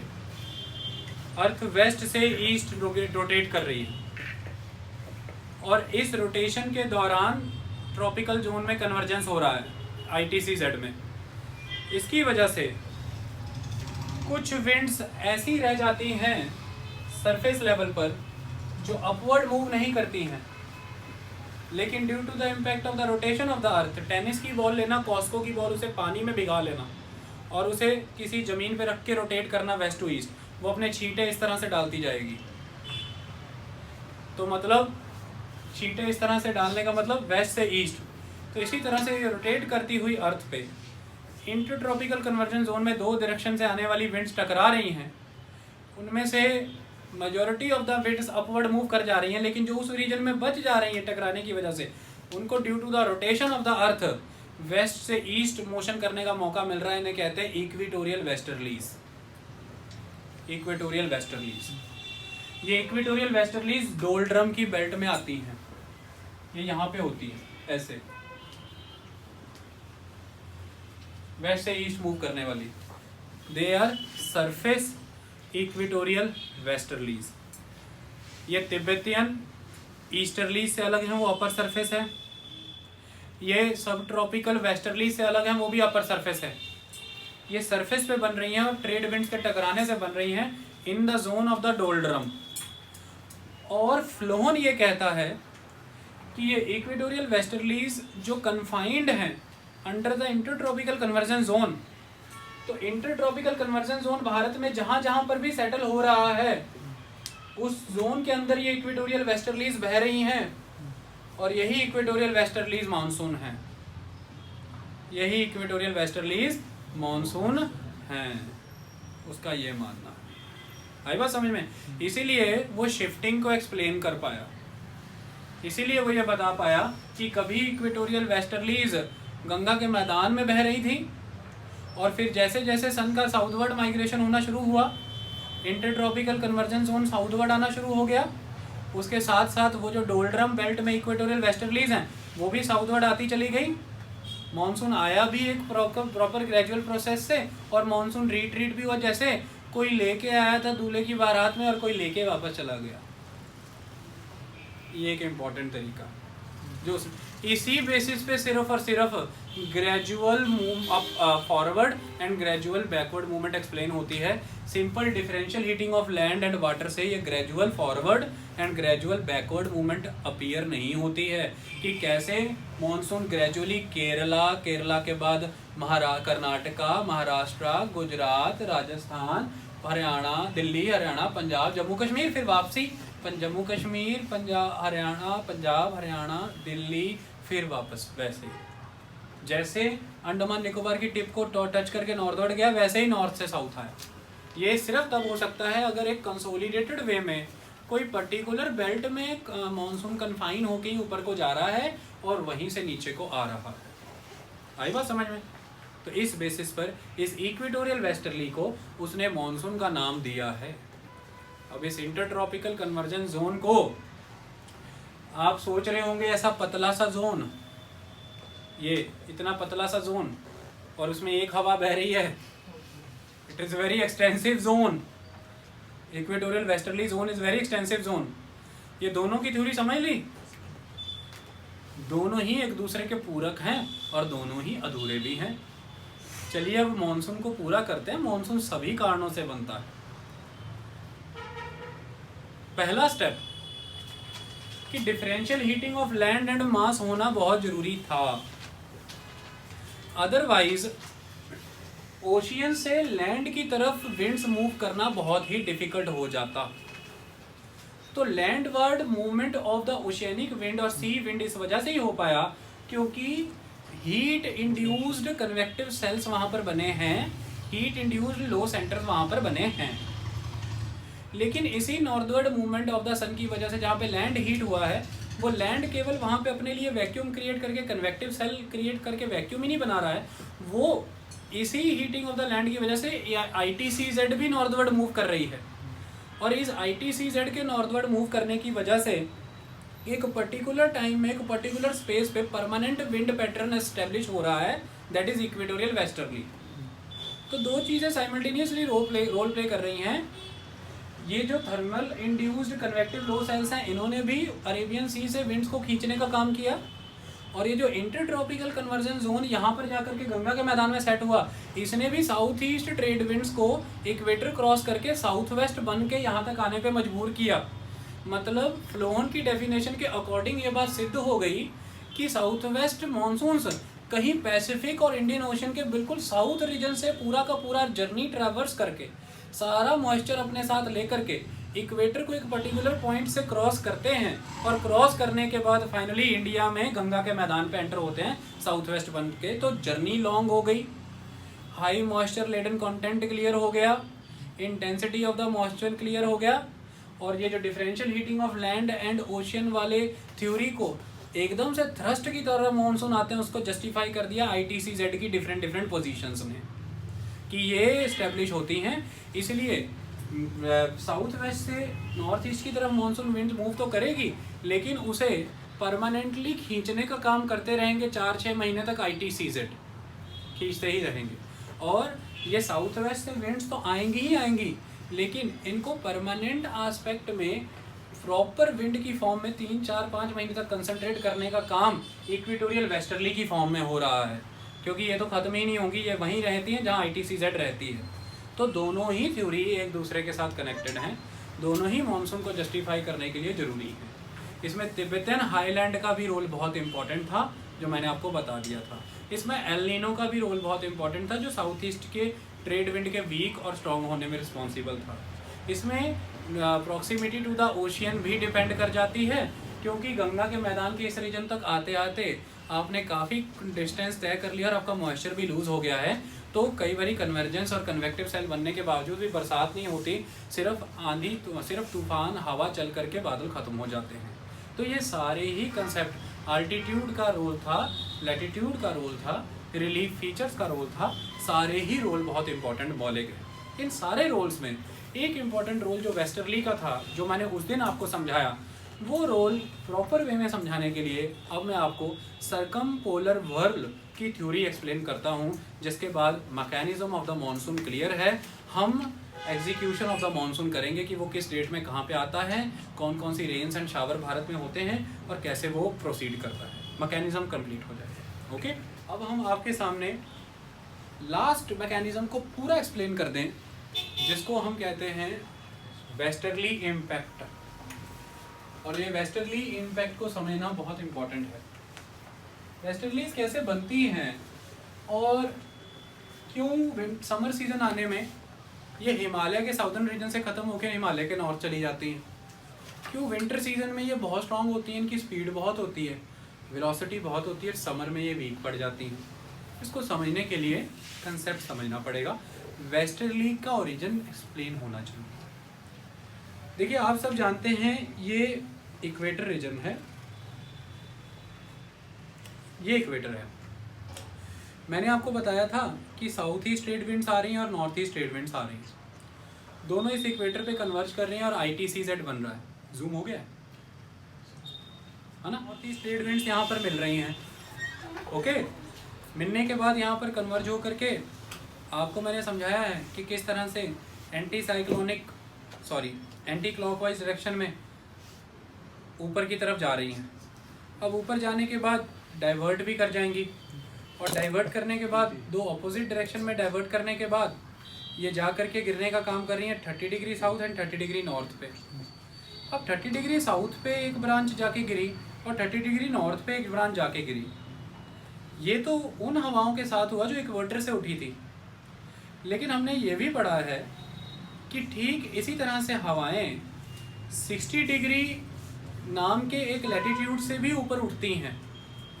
तो 60 डिग्री लैटिट्यूड से जो हवाएं ऊपर उठी हैं उनकी भी एक साउथवर्ड ब्रांच जाके 30 डिग्री पे फॉल हुई है और एक ब्रांच जाके 90 डिग्री पे फॉल हुई है। तो हमने दो लो प्रेशर बेल्ट देखे, एक इक्वेटर का लो प्रेशर बेल्ट क्योंकि हवाएं ऊपर उठ गई थर्मल रीजन की वजह से, एक 60 डिग्री वाला प्रेशर बेल्ट आप कहेंगे यहाँ पे तो सन वर्टिकल भी नहीं होता, ये कैसे हुआ? ये डायनामिक रीजन की वजह से, फिजिकल ज्योग्राफी में पढ़ाऊंगा, it is due to the rotation of the earth, यहाँ से हवाएं ऊपर उठती हैं। तो दोनों रीजन से 0 डिग्री इक्वेटर एंड 60 डिग्री से ऊपर उठी हवाएं, तो दो लो प्रेशर बेल्ट बने, लेकिन 30 डिग्री पे फॉल हुई हैं और 90 डिग्री पे फॉल हुई हैं तो दो हाई प्रेशर बेल्ट बने। क्लियर है कट कहानी? दो हाई प्रेशर दो लो प्रेशर, इस तरह के जोन बनते हैं। तो एक नॉर्दर्न हेमिस्फीयर में equator low pressure, 30 degree high pressure, 60 degree low pressure, 90 degree high pressure. तो इन दोनों जोन में हमने ये देखा कि 30 डिग्री पे जब इक्वेटर वाली विंड आके गिरी और 30 डिग्री पे जब 60 डिग्री वाली विंड भी आके गिरी, तो इन दोनों विंड्स में कहीं ना कहीं अपर एयर एटमॉस्फेयर में कन्वर्जेंस हुआ। दोनों विंड्स में कहीं ना कहीं अपर एयर एटमॉस्फेयर में कन्वर्जेंस हुआ ना, तभी दोनों नीचे गिरी। फिर 30 डिग्री पे इक्वेटर वाली भी ऊपर उठी और 30 डिग्री की तरफ आई, 60 डिग्री वाली भी ऊपर उठी और 30 डिग्री की तरफ आई, और फिर फाइनली यहाँ पर आकर के गिर गई। तो ऊपर अपर एयर में कहीं कन्वर्जेंस हुआ और अर्थ रोटेट कर रही है वेस्ट टू ईस्ट, तो वो जहाँ पर अपर एयर में इनका कन्वर्जेंस हो रहा है तो कन्वर्जेंस के बाद गिर जा रही है। लेकिन जैसे इक्वेटर में कुछ विंड बच जा रही थी और सरफेस पे वो वेस्ट से ईस्ट फ्लो कर रही है वेस्टर्ली, ऐसे अपर एयर ट्रोपोस्फेयर में भी विंड नीचे डिसेंड तो करेगी, लेकिन जो रेजिडुअल पार्ट है वो in the form of westerly float करने लग जाएगा। और ये सिर्फ एक पॉइंट भी नहीं हो रहा, पूरे ग्लोब में हो रहा है ना, ये पूरे ग्लोब में हो रहा है। तो पूरे ग्लोब में एक एक विंड ऐसे भी कर, और कनेक्टिव बेल्ट एक पूरा का पूरा सब ट्रॉपिकल वेस्टर्ली का बना, ठीक है। और ऐसा ही एक कन्वेक्टिव बेल्ट पूरा का पूरा 90 डिग्री पे भी बनेगा, पोलर वेस्टर्लीज। तो एक सब ट्रॉपिकल वेस्टर्लीज हमने बेल्ट देखा और एक पोलर वेस्टर्लीज का हमने बेल्ट देखा। ये दोनों वेस्टर्लीज का अपर एयर ट्रोपोस्फेयर में क्रिएट होने का रीजन सरफेस प्रेशर बेल्ट है, सरफेस प्रेशर बेल्ट है। तो जैसे जैसे सन का नॉर्थवर्ड माइग्रेशन होगा, प्रेशर बेल्ट्स भी शिफ्ट हो जाएंगी नॉर्थवर्ड, तो फिर अपर एयर ट्रोपोस्फेयर वाली वेस्टर्लीज भी नॉर्थवर्ड शिफ्ट होती हैं। इसकी वजह से जैसे जैसे सन इंडिया में नॉर्थवर्ड माइग्रेट करेगा वैसे वैसे सारी प्रेशर बेल्ट नॉर्थवर्ड मूव कर जाएंगी। तो कॉन्सिक्वेंटली हिमालय के साउथर्न रीजन से वैनिश हो जाएगी अपर एयर वेस्टर्ली और हिमालय के नॉर्थ में चली जाएगी, क्योंकि वो भी तो नॉर्थवर्ड मूव कर जाएगी ना। प्रेशर बेल्ट्स की उत्पत्ति की वजह से ही तो अपर एयर ट्रोपोस्फेयर वेस्टर्लीज भी बन रही हैं। तो अगर प्रेशर बेल्ट सरफेस पे नॉर्थवर्ड मूव करते हैं सन की नॉर्थवर्ड माइग्रेशन से, तो फिर वेस्टर्ली का ओरिजिन ही अगर नॉर्थवर्ड मूव कर गया तो वेस्टर्ली खुद भी तो नॉर्थवर्ड मूव करेगी। तो इसकी वजह से जैसे जैसे सन माइग्रेट कर रहा है तो वेस्टर्लीज के जो ओरिजिन प्लेसेस हैं वो भी नॉर्थवर्ड मूव कर रहे हैं, तो वेस्टर्ली भी हिमालय से निकल के नॉर्थवर्ड ही चली जाती है और नॉर्थवर्ड ही कहीं कंसंट्रेट कर जाती है। आई बात समझे? और लेकिन जैसे जैसे सन साउथवर्ड मूव करता है वेस्टर्ली फिर हिमालय के नीचे आ जाती है और हिमालय के नीचे कंसंट्रेट कर जाती है, स्ट्रॉन्ग हो जाती है। इसलिए विंटर सीजन में वेस्टर्लीज स्ट्रॉन्ग होती हैं, समर सीजन में वेस्टर्लीज वीक होती हैं। आई बात समझ में? और चूंकि ये इस पर्टिकुलर पोल के अराउंड रोटेशन कर रही हैं, तो इट इज सर्कमनेविगेटिंग और circumventing the pole, that's why they are, it is circumpolar whirl, इसे circumpolar whirl कहते हैं, पोल के अराउंड। और इनकी एक आदत है कैसे फ्लो करती हैं, ये meandering वे में मूव करती हैं, meander करती हैं। इनकी लेंथ हज़ारों किलोमीटर होती है, लेंथ हज़ारों किलोमीटर होती है। इनकी डेप्थ जस्ट 2 से 4 किलोमीटर होती है डेप्थ, और इनकी विड्थ कुछ 100 किलोमीटर होती है। लेंथ लेंथ हजारों किलोमीटर, क्योंकि ग्लोब कितना है, डेप्थ 2 से 4 किलोमीटर। मगर आप अर्थ के सरफेस पे खड़े हो तो आपको वेस्टर्ली का साउदर्न रीजन, जहाँ पे वेस्टर्ली में हाथ घुसा के वेस्टर्ली चेक करनी है, 7-8-9 किलोमीटर पे मिल जाएगा, और वेस्टर्ली का अपर रीजन 12 किलोमीटर पे पड़ेगा। इसलिए तो जेट फाइटर प्लेन को ऑब्स्ट्रक्शन किया था इसने। और इसकी चौड़ाई किस लैटिट्यूड से किस latitude, few 100 kilometres. Okay, length wise बहुत, विड्थ वाइज कम, डेप्थ वाइज उससे भी कम। मैंने वेस्टर्ली भी बता दिया, और मैंने बताया कि मिएंडर कर रही है, ठीक है। और मिएंडर करने का स्कोप कब बढ़ जाएगा, जब थर्मल एनोमली का कंसेप्ट बहुत स्ट्रांग रहेगा। जितनी ज़्यादा थर्मल एनोमली रहेगी, आप देख रहे हैं, उतना ज़्यादा बेंड आएंगे, मिएंडरिंग उतना फास्ट होगा। अब ये मिएंडरिंग कंसेप्ट के अकॉर्डिंग अगर हम देखें तो वेस्टर्ली का मिएंडरिंग कंसेप्ट से कुछ कंसेप्ट बन जाएंगे। अब कुछ चीज़ें समझने का प्रयास करो। सपोज करो वेस्टर्ली मूव कर रही है, ये वेस्टर्ली का मूवमेंट देखा, ये ना वेस्टर्ली इसको कहते हैं ना। मैं मिएंडरिंग का लेवल बढ़ा रहा हूँ, एक लेवल और बढ़ा रहा हूँ, मिएंडरिंग 1, मिएंडरिंग 2,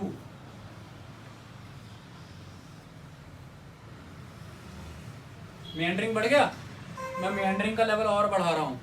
जैसे नदियों में ऑक्सबो लेक अलग से कट के रह जाती है, इसमें भी एक चीज़ रह जाएगी। जब मैं मिएंडरिंग का लेवल और बढ़ा दूंगा तो ये जब यहाँ पर आएगी तो यहाँ पर एक मैकेनिज्म इस तरह से हो जाएगा, और एक ब्रांच यहाँ से ऐसे चली जाएगी, ये यहाँ पर एक सेल बनाएगी, ये यहाँ से इस तरह से जाते हुए यहाँ से यहाँ पर एक सेल बना देगी, यहाँ पर एक सेल। तो ये सेल इस तरह से एंटी क्लॉकवाइज, ये सेल क्लॉकवाइज, ये सेल एंटी क्लॉकवाइज। तो अपर एयर एटमॉस्फेयर में due to the extreme meandering tendency, ये कहीं पे अपर एयर में anti clockwise direct situation create करती है, माने साइक्लोन्स, कहीं पे क्लॉकवाइज माने एंटी साइक्लोन, कहीं पे एंटी क्लॉकवाइज माने साइक्लोन। तो अपर एयर एटमॉस्फेयर में कहीं पे साइक्लोन बनते हैं, कहीं पे एंटी साइक्लोन्स बनते हैं, 10 से 12 किलोमीटर की ऊंचाई पे। समझ आए? जैसे सरफेस पे बनते हैं वैसे अपर एयर में भी बनते हैं, और ये बहुत बड़ी चीज़ है। बताओ, इसमें कोई टेंशन तो नहीं? इतनी बात क्लियर? अब इस चीज़ को, एक बात को ध्यान से समझो, जो सरफेस पे हमने कन्वेक्टिव सेल मैकेनिज्म बनाया और साइक्लोन बनाया है ना, वो दो विंड्स आपस में कन्वर्ज कर रही हैं और ऊपर उड़ गई हीट टेम्परेचर होने की वजह से। तो वहां पर क्या हो रहा है? कन्वर्जेंस हो रहा है। अपर रीजन में जाने के बाद दोनों ने क्या किया था? डाइवर्जेंस। तो जहां पे नीचे कन्वर्जेंस हो रहा है, ऊपर क्या हो रहा है?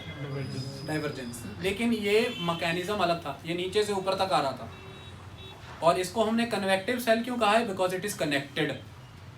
कन्वेक्टिव सेल क्या होता है? Which is connected throughout its length. ये इंडिपेंडेंट फिनोमेना के तौर पे एग्जिस्ट नहीं कर सकता ना, इट इज कनेक्टेड फिनोमेना ना। नीचे से इसका सोर्स बंद हो जाएगा तो ये भी तो खत्म हो जाएगा ऊपर से भी। बात समझो, कन्वेक्टिव का मीनिंग समझो बेटा, मैं बहुत अंदर ले जाने वाला हूँ। जैसे ट्विस्टर उठता है, बामरोला ट्विस्टर, तो कन्वेक्टिव मैकेनिज्म है ना। हाई प्रेशर ग्रेडियंट बन रखा है, प्रेशर डिफरेंस बहुत हाई है, 1400 मिली बार पे हवाएं अंदर एंटर हो रही हैं, इतनी जबरदस्त आइसोबार्स बनी हुई हैं, इसलिए बहुत गस्टी वे में विंड्स अंदर एंटर हो रही हैं और झर से ऊपर उठ रही हैं। तो क्या बन रहा है? ट्विस्टर, और सब कुछ उठा के ले जा रहा है नीचे से अपने साथ ऊपर, है ना। ट्विस्टर देखे होंगे आपने, बड़े बड़े बुल्ले, लेकिन उसका नीचे से सोर्स काट दो, सप्लाई ऑफ द विंड, तो ऊपर भी खत्म हो जाता है ना। इसलिए वो सरफेस के साथ फ्लो करके चलता ना। पानी आ जाता है या कोई चीज़ आती है तो थोड़ी दूरी में जाके खत्म हो जाता है ना। नीचे से हीट रीजन बंद कर दो, ये एक चीज़ है। इसमें नीचे से गए और ऊपर से हवाएं डाइवर्ट हो रही हैं। लेकिन जो हमने देखा अपर एयर में बनाया है वेस्टर्ली ने, अपर एयर में वेस्टर्ली ने जो बनाया है, ये साइक्लोन्स बनने का नेचर बिल्कुल ही डिफरेंट है, और एंटी साइक्लोन बनने का नेचर बिल्कुल ही डिफरेंट है। तो ये साइक्लोन और एंटी साइक्लोन क्या करते हैं, इसको कुछ ऐसे समझो, ये साइक्लोन और एंटी साइक्लोन कैसे करते हैं। वॉशिंग मशीन का वर्ल ले लो, या फिर दीवारों में जो पेंच लगाते हैं वो ले लो, उसी पेच को एक तरफ से पेचकस से घुमाओ तो वो अंदर जाता है, उसी पेचकस से दूसरी तरफ घुमाओ तो वो बाहर आएगा। अगर उसे क्लॉकवाइज डायरेक्शन में घुमाओ तो अंदर जाता है, अगर उसे एंटी क्लॉकवाइज डायरेक्शन में घुमाओ तो बाहर आ जाता है। सिंपल। सबमर्सिबल वाटर पंप लगाते हैं जमीन के अंदर, उसमें इस तरह से पैसेज बना होता है एक, वो ऐसे घूमता है तो उसकी धारियों में पानी आता है और पानी ऊपर चढ़ जाता है, इसलिए अंडर द वाटर सबमर्ज होती है ना वो मोटर पंप, वो पानी को थ्रस्ट करती नीचे से ऊपर, है ना, और उसी की डायरेक्शन रिवर्स करते तो ऊपर का सारा पानी नीचे खींच लेगी। यही फिनोमेना होता है ना। अब एक बात समझो ध्यान से, साइक्लोन जो होता है, साइक्लोन है, इसकी नेचर है ये सब कुछ सक करता है, खींचता है। साइक्लोन क्या करता है? खींचता है।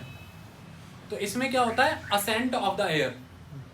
एयर क्या होती है? असेंट, खींच रहा है ना अपनी तरफ, खींच रहा है। लेकिन जो एंटी साइक्लोन होता है ये डिसेंड करता है। एंटी साइक्लोन क्या करता है?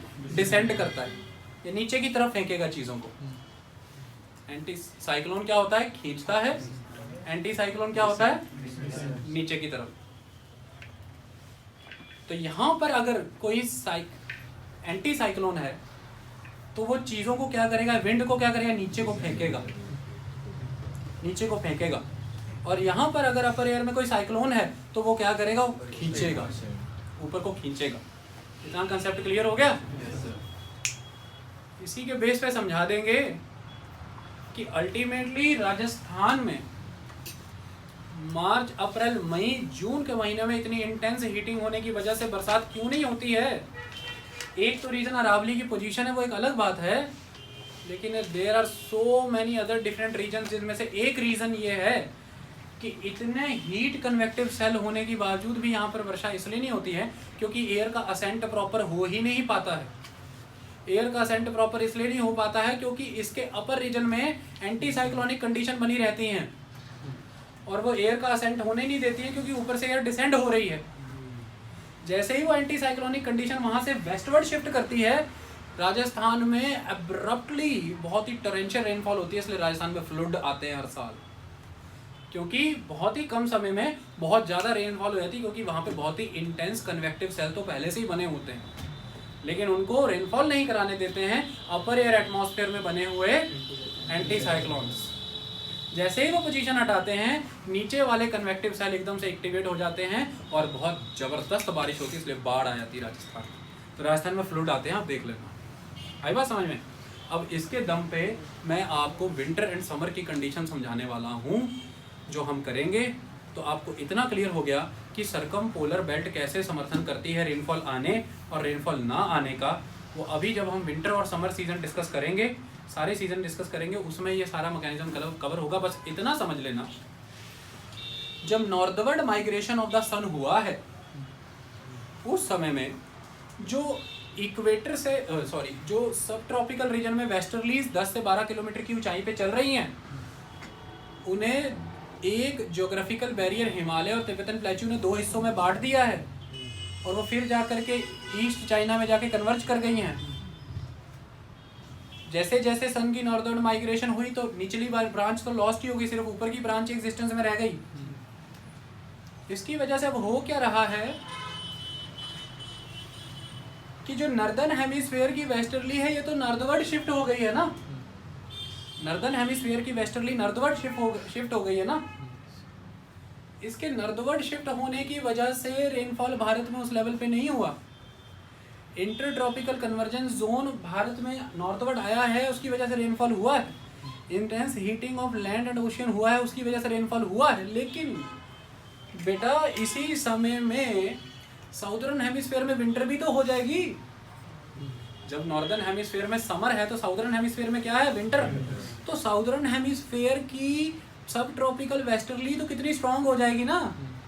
तो साउदर्न हेमिस्फीयर की सब ट्रॉपिकल वेस्टर्ली जो समर के सीजन में नीचे वेल फ्लो कर रही थी, वो साउदर्न हेमिस्फीयर की सब ट्रॉपिकल वेस्टर्ली में तो नॉर्थवर्ड शिफ्ट होगी, नॉर्थवर्ड शिफ्ट होगी। तो वो नीचे से आ रहे साउथ ईस्ट ट्रेड विंड को थ्रस्ट करेगी नॉर्थवर्ड, और उसके इस थ्रस्ट इम्पैक्ट की वजह से बहुत ज़बरदस्त रेनफॉल भारत में आता है, मानसून बस्ट होता है। आई बात समझ में? तो ये भी एक रीज़न है। ओके, ये भी एक फिनोमेना था। सरकम पोलर वर्ल इस तरह से रोल प्ले करती है मॉनसून में भारत के। और तिब्बतन प्लेटू वाला तो रोल बता ही दिया था कि वो कैसे इसी वेस्टर्ली को क्या बना देता है, ईस्टर्ली, और वो आके गिरती है कहाँ पे, अफ्रीका के ईस्ट कोस्ट में, इसी को बना देता है ना। कैसे बनाता है अभी समझ आ जाएगा। इतनी कहानियाँ क्लियर हुई, ये सारे कंसेप्ट क्लियर हुए। अब हमें सीजन बाय सीजन चलना होगा, सारी बात तब समझ में आएगी। तो सीजन बाय सीजन चलते हैं, सारी बात समझते हैं। पहला वो, फिर हम मॉनसून का पाथ पकड़ेंगे। पाथ पहले हम सीजन बाय सीजन चलते हैं, फिर मॉनसून पाथ पकड़ेंगे। और सीजन बाय सीजन चलने में सबसे बेस्ट सीजन जो हम पहले पकड़ेंगे, विंटर पकड़ेंगे। हम विंटर से कहानी शुरू करेंगे। ओके, चलिए अब हम winter, summer, monsoon and retreat monsoon नाम के 4 सीजन पढ़ेंगे। इसी दौरान मैं आपको सारे फेनोमेनास बताऊंगा। कॉफी रेनफॉल क्या होता है, बोर्दोशिला रेनफॉल कौन सा होता है, काल बैसाखी किसको कहते हैं, सुपर साइक्लोन फैक्ट क्या है, चेरी ब्लॉसम रेनफॉल क्या है, मैंगो शावर किसको कहते हैं, लू किसको कहते हैं, आंधी का कंसेप्ट क्या है, सारा पानी की तरह बता देंगे। और भारत के ड्रॉट प्रोन एरिया भी कैसे हैं बता देंगे। सारे के सारे वेस्टर्न घाट के पासेस और उन्हें विंड पासेस क्यों कहते हैं ये बता देंगे। और किस तरह से सारी की सारी western and Bay of Bengal की ब्रांचेस कहाँ पे मीट होती हैं, क्यों बैतूल के प्लेट्यू पे इतनी बारिश होती है, क्यों गविलगढ़ के सतपुरा के पहाड़ों पे इतनी रेनफॉल होती है, और क्यों बड़े पैमाने पर हर साल उत्तराखंड में क्लाउड बस्ट होते हैं और विंध्या पर्वत पे क्लाउड बस्ट होते हैं। क्या माउंटेन बस्ट और क्या क्लाउड बस्ट का डिफरेंस है ये आपको क्लियर करा देंगे। और ऑनसेट ऑफ मानसून में और मानसून बस्ट में क्या फ़र्क है ये भी बता देंगे। ओके, अब हम आगे बढ़ते हैं और डिफरेंट सीजन्स को डिस्कस करते हैं। सबसे पहले जो हम चर्चा करेंगे वो है विंटर सीजन। विंटर सीजन के कंसेप्ट को समझिए। किसी भी सीजन की बात करें तो उसका पहले डिमार्केशन करना जरूरी है। तो विंटर सीजन कब से कब तक चलता है ये इम्पोर्टेंट है। विंटर सीजन आपका चलेगा नवंबर की बिगिनिंग से लेकर के ऑलमोस्ट मार्च की बिगिनिंग तक, या फरवरी भी कहा जाता है, ये रीजन टू रीजन स्पेसिफाई होता है। तो नवंबर, दिसंबर, जनवरी, फरवरी आप मान के चलिए कि विंटर सीजन एग्जीक्यूट होगा। अब विंटर सीजन से जुड़ी हुई पर्यावरण की गतिविधियाँ, एटमॉस्फेयर की गतिविधियाँ, क्लाइमेट कंडीशन। सबसे पहला हम ये समझेंगे कि विंटर सीजन के दौरान टेम्परेचर की सिचुएशन क्या रहती है। तो हम टेम्परेचर को समझते हैं।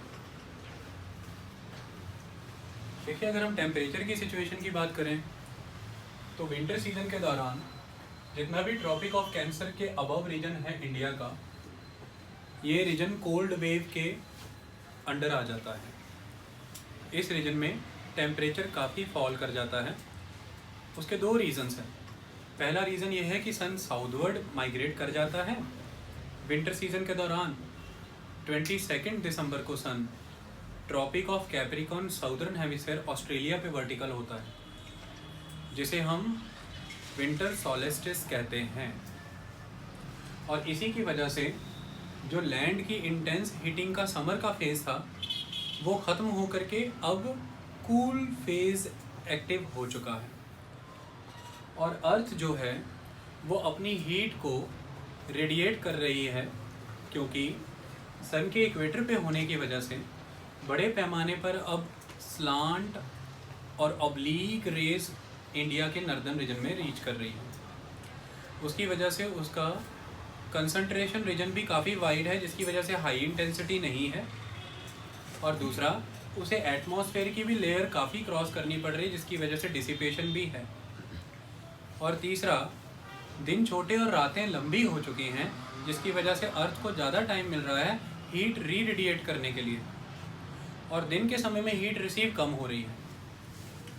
तो नेट हीट लॉस की सिचुएशन आ चुकी है विंटर सीजन में, जिसकी वजह से विंटर कूल होती है। तो विंटर के टेम्परेचर की अगर हम बात करें तो अल्टीमेट एस्पेक्ट ये है कि आपको ये जो नॉर्दर्न हेमिस्फीयर है, यहाँ पर टेम्परेचर, एवरेज टेम्परेचर की अगर हम बात करें तो 15 से 18 डिग्री सेल्सियस के अराउंड एवरेज टेम्परेचर मिल जाएगा।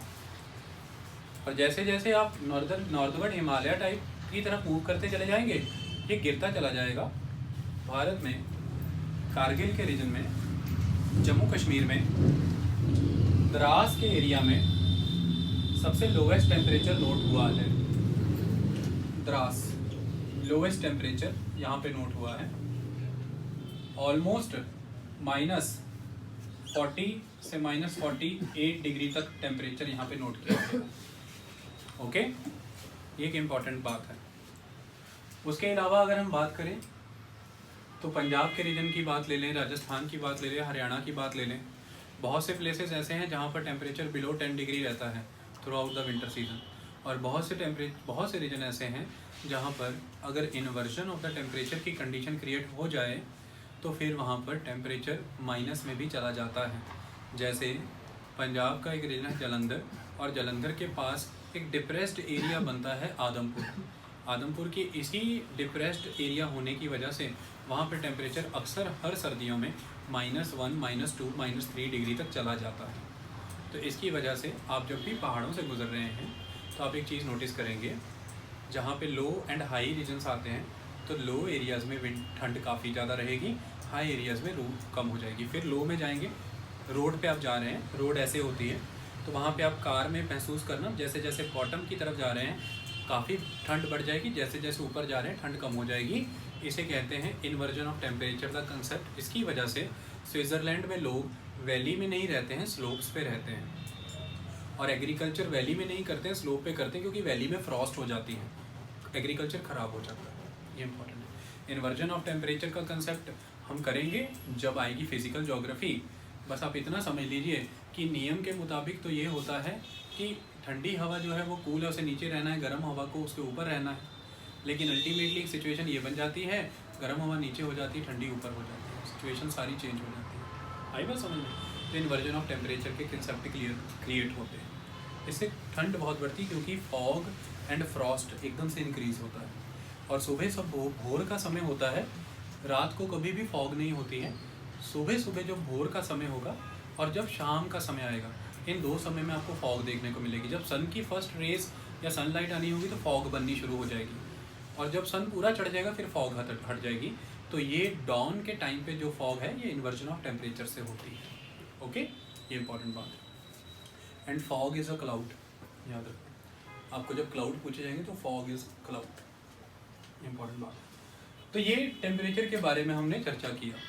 ओके, सेकेंड एस्पेक्ट प्रेशर की बात करें तो टेम्परेचर अगर सरफेस का इतना लो है तो जो विंड्स हैं वो गर्म हो करके एक्सपैंड नहीं होंगी, और जिसकी वजह से वो हल्की नहीं होंगी, डेंसिटी उनकी रिड्यूस नहीं होगी, और इसी की वजह से वो अपवर्ड वर्टिकल मोशन भी नहीं करेंगी, तो विंड सरफेस पे ही बनी रहेगी।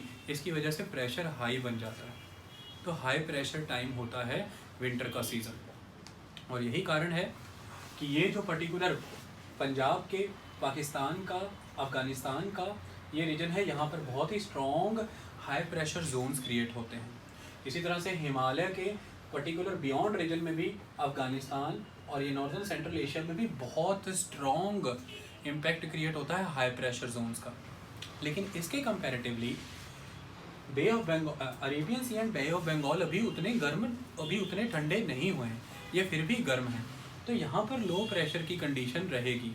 इसी वजह से विंटर के सीज़न में आप देखेंगे नॉर्थ वेस्ट से साउथ ईस्ट की तरफ से, या फिर नॉर्दर्ली बोल दीजिए, विंड्स फ्लो करनी शुरू होती हैं। इसलिए हिमालय की तरफ से और नॉर्थ वेस्ट से कूल हवाएं साउथ की तरफ आनी शुरू हो जाती हैं, नॉर्थ से आती हैं, क्योंकि हाई एंड लो प्रेशर का एक फ्लो बनता है, ग्रेडियंट बनता है। ये बात समझ में आ गई? तो ये प्रेशर के बारे में एक इम्पॉर्टेंट कहानी थी। दूसरी इम्पॉर्टेंट बात करते हैं प्रेसिपिटेशन के बारे में। तो प्रेसिपिटेशन जो हिमालय रीजन है, यहाँ पर mostly in the form of slit and in the form of snow होती है, क्योंकि टेम्परेचर काफ़ी लो हो रखा है, और जो किसी तरह के कन्वेक्टिव सेल्स बनेंगे या किसी तरह की कोई डिस्टर्बेंसेस, डिप्रेशंस कहीं से मूव होके इंडिया आएंगी, वो जब रेनफॉल आनी शुरू होगी तो सबसे पहला एस्पेक्ट तो ये है कि टेम्परेचर ग्राउंड लेवल तक ही काफ़ी सब ज़ीरो टेम्परेचर है, तो हीट इम्पैक्ट की वजह से बर्फ़ जो है वो पानी में परिवर्तित होगी ही नहीं। ये पहली बात है। और बर्फ़ का नेचर भी इतना डेंस रहेगा कि वो हेल स्टॉर्म की तरह नहीं बरसेगी, वो स्लीट की तरह बरसेगी, नरम बर्फ़ जैसे बरसती है पहाड़ों पे, कंटिन्यूअस मैनर में बरसेगी। ये एक कंसेप्ट रहता है क्योंकि टेम्परेचर काफ़ी कूल हो रखा है, इम्पॉर्टेंट है। अगर आप बात करते हैं पंजाब, हरियाणा, वेस्टर्न यूपी और पटना तक की, बिहार तक की, पटना तक की बात करते हैं, राजस्थान का कुछ एरिया, जम्मू कश्मीर का इलाका, ये पूरे के पूरे रीजन में आपको वेस्टर्न डिस्टर्बेंसेस का इम्पैक्ट दिखेगा। किस सीज़न में? विंटर सीज़न में। मेडिटेरेनियन सी में मैंने आपको बताया था कि फ्रंटल साइक्लोन्स क्रिएट होते हैं और उन फ्रंटल साइक्लोन्स के क्रिएट होने की वजह से वहाँ से ये जो डिप्रेशंस हैं, डिस्टर्बेंसेस हैं, ये क्रिएट होकर के इंडिया की तरफ आएंगी। किसके इम्पैक्ट में? अपर एयर ट्रोपोस्फेयर के इम्पैक्ट में। अपर एयर ट्रोपोस्फेयर में चल रही वेस्टर्लीज के इम्पैक्ट में वो इन्हें डिफरेंट एरिया जैसे इराक से, ईरान से, पाकिस्तान से लेकर के भारत तक ले आएंगी। भारत तक आते आते ये कमज़ोर पड़ेंगी, लेकिन रास्ते में इन्हें रेजुविनेशन के फेज़ मिल जाएंगे जब ये डिफरेंट सी एरिया से गुजर रही हैं। जैसे इनको पानी मिल जाएगा रेड सी से, पर्शियन गल्फ से, और रास्ते में और भी कोई लेक, कैस्पियन सी आ रहा है, कोई भी रीजन पानी का सोर्स आ रहा है, वहाँ से ये फिर से मॉइस्चर गेन करती है, तो पुनः जागरण, पुनः जवानी को रीच कर जाती है और फिर ये इंडिया में एंटर होती है। इंडिया में एंटर होने के बाद यही वेस्टर्न डिस्टर्बेंसेस हैं जो जम्मू कश्मीर के रीजन में स्लीट करती हैं, स्नोफॉल, और यही वेस्टर्न डिस्टर्बेंसेस हैं जो पंजाब, हरियाणा और दिल्ली, यूपी, बिहार, इस पर्टिकुलर रीजन में रेनफॉल करने का काम करती हैं। ये कब से कब तक एक्टिव रहती हैं?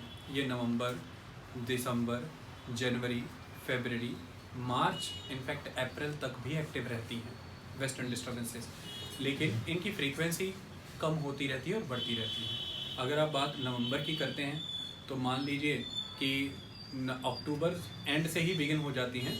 अगर आप बात करते हैं तो अक्टूबर एंड नवंबर आपको एक, फिर 2 वेस्टर्न डिस्टर्बेंसेस महीने में, लेकिन जब आप बात दिसंबर की करते हैं 2 से 3, 4 हो जाएंगी, लेकिन जब आप बात करते हैं जनवरी की तो आपको 5 western disturbances in a month देखने को मिलती हैं। और अभी एक वेस्टर्न डिस्टर्बेंस आपने फील की। वेस्टर्न डिस्टर्बेंसेस का दायरा बहुत ब्रॉड होता है, कई बार ये इतनी बड़ी होती हैं कि ये पंजाब से दिल्ली तक फैलती हैं। आप पंजाब से बाय कार दिल्ली चले जाएं, वेदर बदलेगा नहीं, बारिश हो रही होगी। तो they are very expensive, they are very continuous. इसमें झड़ी लगती है बरसात की, ये उतनी टॉरेंशियल नहीं होती। इसमें थंडर स्टॉर्म्स होते हैं, मतलब इसमें बिजली कड़कड़ाती है, बादल कड़कड़ाते हैं, और इसी की वजह से अपर एयर एटमॉस्फेयर में जो हीट राइज होती है उसी की वजह से नाइट्रोजन का फॉर्म चेंज होता है, और फिर वो चेंज्ड वर्जन में नाइट्रोजन यूटिलाइज कर पाते हैं क्रॉप्स। इसी की वजह से जो वीट की कल्टीवेशन है वो फ्लरिश हो जाती है। Otherwise atmospheric nitrogen crops directly use नहीं कर सकते, या तो उन्हें ग्राउंड लेवल पर चेंज करने का काम करते हैं ब्लू ग्रीन एल्गे, और या फिर वो हीट इम्पैक्ट की वजह से अपना फॉर्म चेंज करती है, तो फिर उन्हें प्लांट्स यूज़ कर पाते हैं। और इसी वजह से ये रेनफॉल बहुत, तो बिजली का कड़कना बहुत ज़रूरी है। अगर आप गेहूं पे अच्छे से दाना पड़ता देखना चाहते हैं तो दाने पड़ेंगे जब बिजली कड़केगी, और इसलिए इस डिस्टर्बेंसेस में बिजलियाँ कड़कती हैं। ये जम्मू कश्मीर रीजन में, हिमाचल के रीजन में वहाँ पर जो भी फ्रूट्स एंड हॉर्टिकल्चर से रिलेटेड क्रॉप्स हैं उनको भी बड़े पैमाने पर फ़ायदा पहुँचाती है। ये एक इम्पॉर्टेंट आस्पेक्ट है। क्लियर है ये कहानी? चलिए, ये तो हमने देखा कि नॉर्थ वेस्टर्न रीजन में और इस पर्टिकुलर एरिया में से कैसे रेनफॉल होती है वेस्टर्न डिस्टर्बेंसेस। इसको पहाड़ी इलाकों में, नॉर्थ वेस्टर्न एरिया में महावत भी कहा जाता है। महावत, अगर आप बात करते हैं हिमाचल प्रदेश की तो इसे महावत कहते हैं। महावत वो जो हाथी को चलाने का काम करता है, और हाथी कहा जाता है कि लक्ष्मी की सवारी है। मेघ, जिस ज़माने में भारत जब एग्रीरियन सोसाइटी है, एग्रीकल्चर सोसाइटी है, जिसमें सबसे important source of the wealth agriculture है, और लक्ष्मी ट्रेजर की गॉडेस है, और वो treasure in the form of agriculture, और एग्रीकल्चर होगा रेनफॉल से। तो जो रेनफॉल मेघ करा रहे हैं वो लक्ष्मी को प्रतिबिंब कर रहे हैं, सिंबलाइज कर रहे हैं, और उन्हें हाथी की फॉर्म में इमेजिन किया जा रहा है। तो इसलिए यह मेघ आ रहे हैं, बादल आ रहे हैं, सिर्फ फसलें हो रही हैं, तो ऐसा कहा जाता है कि ये बादल महावत हैं। जो आने वाले समय में अपने ऊपर ट्रेजर को विराजमान करके लाएंगे, लक्ष्मी को, क्योंकि इससे बारिश होगी, फसलें अच्छी होंगी, फिर हमें धन मिलेगा, वैभव मिलेगा, यश मिलेगा। ओके, ये इम्पोर्टेंट है। इसी समय में आपको साउदर्न इंडियन रीजन में भी रेनफॉल देखने को मिलती है, और ये रेनफॉल आपको देखने को मिलती है कैसे कि मौसम यानी कि मॉनसून का मतलब ये है जहाँ पर complete reversal of the wind हो जाए आफ्टर 6 मंथ्स। और अब इस पर्टिकुलर समय में इंटर ट्रॉपिकल कन्वर्जन जोन जो है वो कहीं ना कहीं ट्रॉपिक ऑफ कैप्रिकॉर्न के अराउंड इस्टेब्लिश हो चुकी होगी, क्योंकि सन ट्रॉपिक ऑफ कैप्रिकॉर्न पे वर्टिकल है। इसकी वजह से वो जो नॉर्थ ईस्ट ट्रेड विंड्स जो हिमालय के बियॉन्ड चली गई थी समर सीजन में, वो नॉर्थ ईस्ट ट्रेड विंड्स फिर से इस्टेब्लिश हो जाएंगी पूरे के पूरे इस पर्टिकुलर रीजन के दौरान। और यही नॉर्थ ईस्ट ट्रेड विंड्स चूँकि ओवर द लैंड फ्लो कर रही हैं, तो ये ड्राई हैं, कूल हैं, क्योंकि हिमालयन रीजन से होकर के आ रही हैं, तो ये रेनफॉल नहीं करेंगी इंडियन रीजन में। लेकिन जब ये इस particular Chinese, Myanmar, Arunachal Pradesh reason से होकर के आएंगी, तो बे ऑफ बंगाल से इन्हें मॉइस्चर मिल जाएगा, और इसी मॉइस्चर लेडिंग टेंडेंसी के साथ जब ये तमिलनाडु के कोस्ट को आकर के टच करेंगी, तो ये वहाँ पे रेनफॉल करेंगी। और साउदर्न आंध्र प्रदेश यानी कि कृष्णा नदी के नीचे साउदर्न आंध्र प्रदेश, इस पर्टिकुलर एरिया में तमिलनाडु का area, south east Kerala and south east Karnataka, तो आंध्रा, तमिलनाडु, केरला, कर्नाटका, इन रीजन में बरसात कराने का काम करते हैं नॉर्थ ईस्ट ट्रेड विंड्स। और यही नॉर्थ ईस्ट ट्रेड विंड्स जो हैं वो विंटर सीजन में यहाँ पर हो रही कल्टीवेशन के लिए काफ़ी इम्पोर्टेंट माने जाते हैं। इस बात का आपको ध्यान रखना है। ओके, तो कावेरी नदी जो कि कर्नाटक और तमिलनाडु दोनों में फ्लो करती है, उसको यह क्रेडिट मिला है कि उसे साउथ वेस्ट मानसून जब कर्नाटक में आता है तब भी पानी मिलता है, और उसे नॉर्थ ईस्ट मानसून जब आता है पर्टिकुलरली तमिलनाडु में तब भी पानी मिलता है। तो नॉर्थ ईस्ट मानसून को आप रीट्रीट मानसून भी कह सकते हैं, इसको विंटर मानसून भी कह सकते हैं, या विंटर रेनफॉल भी कह सकते हैं, ये सारे इसके नाम जाने। तमिलनाडु रेनफॉल भी कह सकते हैं, और ये नवंबर दिसंबर मंथ में होती है, क्योंकि इसी समय में रिवर्सल ऑफ द मानसून होता है। ओके, तो ये विंटर सीजन की सारी कहानियाँ, टेम्परेचर था, प्रेशर था, प्रेसिपिटेशन था। विंटर सीजन के दौरान बड़े पैमाने पर डायरनल रेंज ऑफ टेम्परेचर होता है, इस बात का आपको ख्याल रखना है। दिन का टेम्परेचर राजस्थान के रीजन में काफ़ी सर्च कर सकता है, लेकिन रात का टेम्परेचर बहुत ज़्यादा फॉल कर जाता है। तो डे एंड नाइट के मैक्सिमम एंड मिनिमम टेम्परेचर के बीच में काफ़ी डिफरेंस आ जाता है। इसे एक दिन के भीतर आए हुए अधिकतम और न्यूनतम तापमान के बीच का अंतर कहते हैं, और यह डायरनल एक दिन के तापमान का अंतर कहलाता है। इसी तरह से अगर आप जम्मू कश्मीर के द्रास और कारगिल के एरिया की बात करें, तो वहाँ पर भी डे एंड नाइट के टेम्परेचर डिफरेंस में काफ़ी अंतर रहता है। इसी तरह से अगर आप पंजाब के रीजन की बात करें, तो रात के समय अगर माइनस में टेम्परेचर जा रहा है, तो दिन के समय में टेम्परेचर 10, 12 से 13, 14 डिग्री तक भी सर्च कर जाता है। यानी कि विंटर एक high diurnal range of temperature season भी होता है, ये एक इम्पॉर्टेंट आस्पेक्ट है। विंटर के समय में वीट की खेती प्रोमिनेंटली होती है, और इस समय जो खेती की जाती है, जो सर्दियों में लगा करके आने वाले समय में गर्मियों में काटने का काम होगा, इसको हम कहते हैं रबी की क्रॉप। ये रबी की फसलें होती हैं, जिसमें इम्पॉर्टेंट क्रॉप वीट आ जाती है, और इसी में इम्पॉर्टेंट क्रॉप मस्टर्ड भी आ जाता है, यानी कि सरसों एक इम्पॉर्टेंट फसल है, और आप लोग इसे खाते भी हैं। साग गर्मी प्रदान करता है। ये सारे इम्पॉर्टेंट एस्पेक्ट हैं। ठीक है, आगे बढ़ें। अब हम समझने का काम करते हैं विंटर के बाद समर सीज़न को। Summer season is also very important season. Summer season की अगर आपसे कोई कहानी पूछे, तो आप यही मान लीजिए कि ये लगभग समर सीज़न, समर अतुल, तो समर सीज़न की क्या खासियत है? देखिए, ये समर सीज़न आपको देखने को मिलता है अप्रैल, मई, लगभग जून की बिगनिंग तक। ठीक है, तो आपसे कोई पूछे कि समर सीज़न कब से कब तक है, तो मार्च से लेकर के जून की बिगनिंग तक। ओके, तो मार्च, अप्रैल, मई, जून, ये इंपॉर्टेंट मंथ्स काउंट कर लीजिए आप इसमें। समर सीज़न की क्या खासियत होती है, समझते हैं। सबसे इम्पॉर्टेंट एस्पेक्ट ये है कि समर सीज़न का उदय हो जाता है भारत में जब सन इक्वेटर से नॉर्थवर्ड मूव करना शुरू कर देता है, और ये जो मूवमेंट है सन जब 23 मार्च को इक्वेटर पे वर्टिकल होता है, इसे हम कहते हैं स्प्रिंग इक्विनॉक्स। ये स्प्रिंग इक्विनॉक्स है और स्प्रिंग इक्विनॉक्स के बाद सन नॉर्थवर्ड मूव करता है और उत्तरायण परिस्थिति सूर्य की शुरू हो जाती है। इसी उत्तरायण परिस्थिति से आप यह मान लेते हैं कि अब गर्मियों का आगमन हो चुका है, गर्मियाँ आ जाएंगी। जब गर्मियों के आगमन की बात की जाती है तो क्या क्या कंडीशंस आपको देखने को मिलेंगी? अभी सन नॉर्थवर्ड माइग्रेट कर रहा है, अभी टेम्परेचर राइज होना शुरू हुआ है, लेकिन टेम्परेचर अभी उतना राइज नहीं हुआ है कि बहुत ही स्ट्रॉन्ग कन्वेक्टिव सेल्स बने। धीरे धीरे टेम्परेचर का राइज हो रहा है, लेकिन नॉर्दर्न इंडिया में और गंगा के मैदान में कहीं ना कहीं वेस्टर्न डिस्टर्बेंसेस का इम्पैक्ट भी आ जाता है। इस मंथ में मार्च में भी वेस्टर्न डिस्टर्बेंसेस आ जाते हैं और बीच में बारिश होने से एकदम से टेम्परेचर गिर जाता है। लेकिन जैसे ही mid of the March clear हो जाएगा, वेदर का पता लगना शुरू हो जाएगा कि गर्मियाँ ऑनसेट हो चुकी हैं, समर का ऑनसेट हो चुका है। और इस प्रोसेस को आप समझते हैं बारी बारी। सबसे पहले हम टेम्परेचर की बात करते हैं। टेम्परेचर कैसा रहेगा?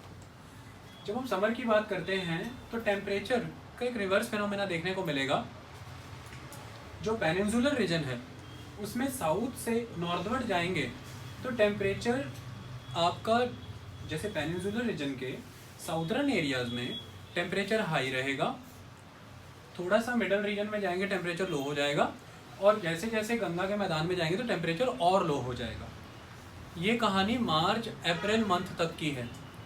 लेकिन जैसे जैसे मई एंड जून मंथ में एंटर हो जाएंगे, सन ट्रॉपिक ऑफ कैंसर पे आना शुरू हो जाएगा, तो ये जो पेनिनसुलर रीजन है यहाँ का टेम्परेचर जो 24, 25, 26 पे वहीं पे रुक जाएगा, लेकिन गंगा के मैदान का टेम्परेचर बहुत सर्ज होना लग जाएगा, वो बियॉन्ड चला जाएगा, क्योंकि 24-25 डिग्री टेम्परेचर के बाद पेनिनसुलर रीजन के टेम्परेचर को तो बढ़ने नहीं दिया क्योंकि ओशैनिक इम्पैक्ट आ गया और डिस्टेंस फ्रॉम द सी का रूल आ गया। लेकिन गंगा के मैदान का टेम्परेचर बढ़ता ही चला गया और वो टेम्परेचर बढ़ता चला गया due to the lack of the oceanic impact, due to the impact of the कॉन्टिनेंटलिटी।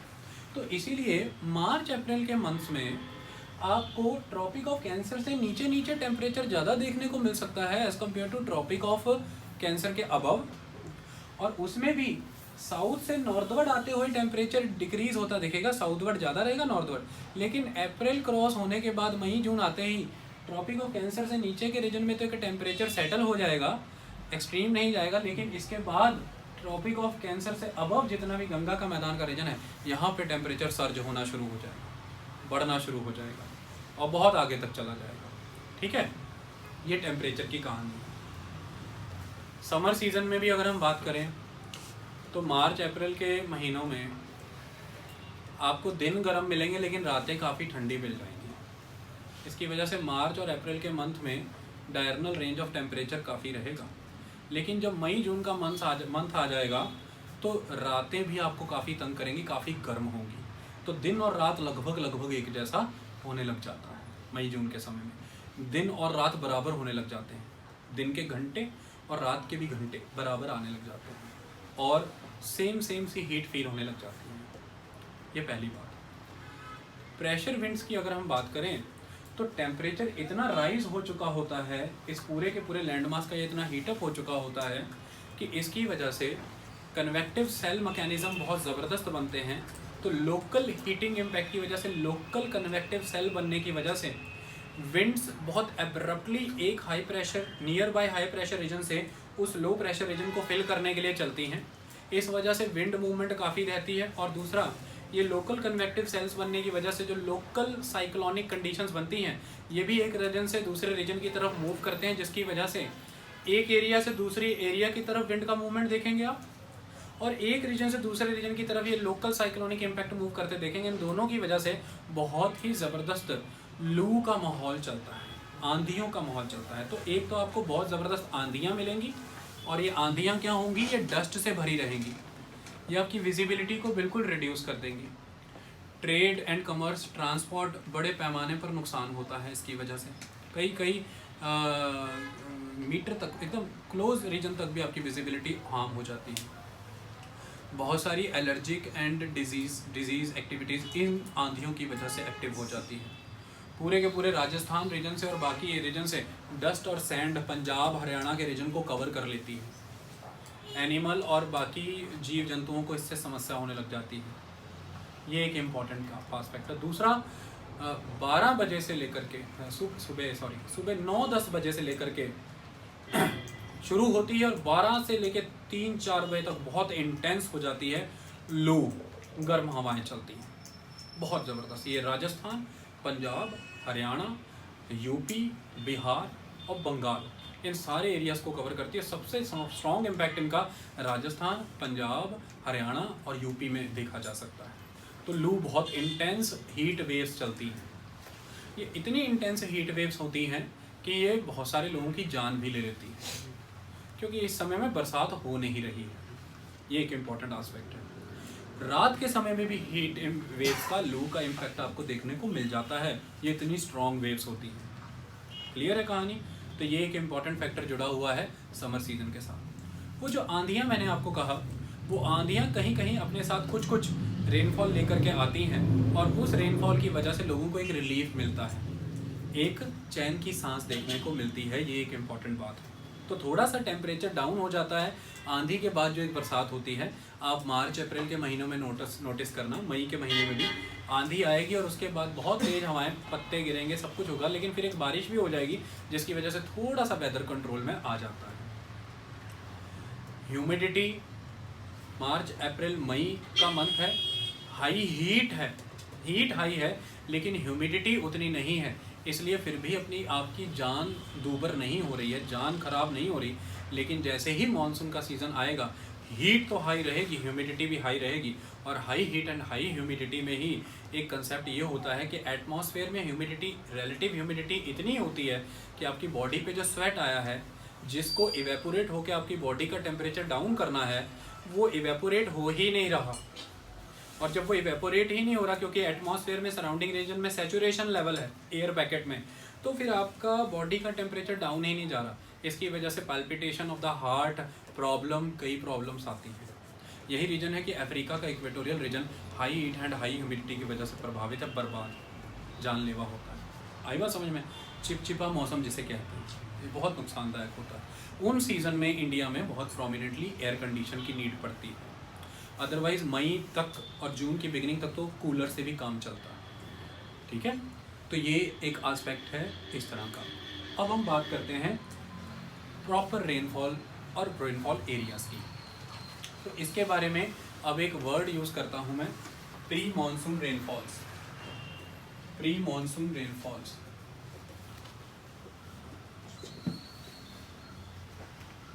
क्या होती हैं ये प्री मॉनसून रेनफॉल? देखिए, अब जब हम इस आसाम के रीजन को देखते हैं, तो इस आसाम के रीजन की एक खासियत है, यहाँ पर आपको मई के मंथ में बहुत ही स्ट्रॉन्ग फ्लड देखने को मिलते हैं, फ्लड्स, बहुत भव्य बाढ़। और जबकि अभी मानसून आया नहीं है और आसाम में फ्लड्स आ चुके हैं। कारण क्या है? Due to the intense heating of the land during whole April month, during whole May month, ये पर्टिकुलर लैंड काफ़ी इंटेंसली हीटअप हो चुका है। इसकी वजह से यहाँ से विंड्स अब अपवर्ड मूव कर चुकी हैं वर्टिकली, और यहाँ पर अब लो प्रेशर्स क्रिएट हो चुके हैं, और ये अपनी सराउंडिंग विसिनिटी से विंड को खींचने का काम करेगा। तो ये bay of Bengal relatively to the land mass अभी कूल है और यहाँ पे हाई प्रेशर है। तो इस हाई प्रेशर रीजन से इस लो प्रेशर रीजन की तरफ विंड्स मूव करना शुरू करेंगी, और इसकी वजह से इस आसाम के रीजन में जो इस कन्वेक्टिव मैकेनिज्म की वजह से बारिश होगी, बहुत ही ज़बरदस्त टॉरेंशियल होगी, और ये वहाँ पर बाढ़ लाने का काम करेगी। और इसे कहते हैं बोर्दोशिला, बोर्दोशिला आसाम की। ओके, ये इंपॉर्टेंट बात। सेकेंड एस्पेक्ट अगर हम बात करें, तो ये जो झारखंड का रीजन है, झारखंड का रीजन, तो आसाम, बोर्दोशिला, ये जो झारखंड का रीजन है, इस झारखंड के रीजन में आपको इन्हीं मंथ्स में, अप्रैल मई के मंथ्स में काल बैसाखी देखने को मिलती है। काल बैसाखी, बैसाख का मंथ है ना ये, तो मार्च एंड अप्रैल, ये पर्टिकुलर सारा रीजन ये बैसाख का महीना है, तो इसलिए इसको काल बैसाखी, काल बैसाखी, काले मेघ आ जाते हैं बहुत ज़बरदस्त। क्यों? यहाँ पर भी बहुत ही इंटेंस लो प्रेशर क्रिएट हो रखा है और इसी लो प्रेशर इंटेंस को बे ऑफ बंगाल के रीजन से आने वाली विंड्स मॉइस्चर प्रोवाइड करने का काम करेंगी और जिसकी वजह से ये लोकली इंड्यूस्ड कन्वेक्टिव सेल्स जो यहाँ पर बनेंगे बहुत ज़बरदस्त वे में यहाँ पर रेनफॉल करने का काम करेंगे। ये जो काल बैसाखी पर्टिकुलर रेनफॉल यहाँ पर हो रही है लोकल कन्वेक्टिव मैकेनिज्म की वजह से, इसमें वेस्टर्न डिस्टर्बेंसेस का भी रोल है, ये बात आपको समझनी है। ये किस तरह से रोल प्ले करती हैं यहाँ से देखिए, जब पर्टिकुलरली वेस्टर्न रीजन से ये वेस्टर्न डिस्टर्बेंसेस आ रही हैं और अपर एरिया में एग्जीक्यूट कर रही हैं, तो वेस्टर्न डिस्टर्बेंसेस एक तरह से किस फॉर्म में एक्टिवेट हो रखी हैं, ये प्रॉपर साइक्लोन्स हैं जो लो प्रेशर सेल से कभी क्रिएट हुए फ्रंटल साइक्लोन्स। दो विंड्स आपस में टकराई और फ्रंट बना, ये फ्रंट आगे की तरफ बढ़ रहा है और इसको लेकर के कौन आ रही हैं, वेस्टर्लीज। जैसे जैसे वेस्टर्लीज इसको लेकर के आ रही हैं, ये झारखंड के अपर रीजन के दौरान वेस्टर्लीज इस पर्टिकुलर पोजीशन पर, अभी समर का सीज़न आया नहीं है, वेस्टर्लीज इस पर्टिकुलर पोजीशन पर अपर एयर में लो प्रेशर साइक्लोनिक कंडीशंस बनाएंगी। क्या बनाएंगी अपर एयर में? Low pressure cyclonic conditions. और ये लो प्रेशर साइक्लोनिक कंडीशन वहाँ पर बनने की वजह से जो झारखंड पे सरफेस में अपर कन्वेक्टिव सेल बन के ऊपर की तरफ जा रहा है, उसे और ज़बरदस्त खींचने का काम कौन करेगा?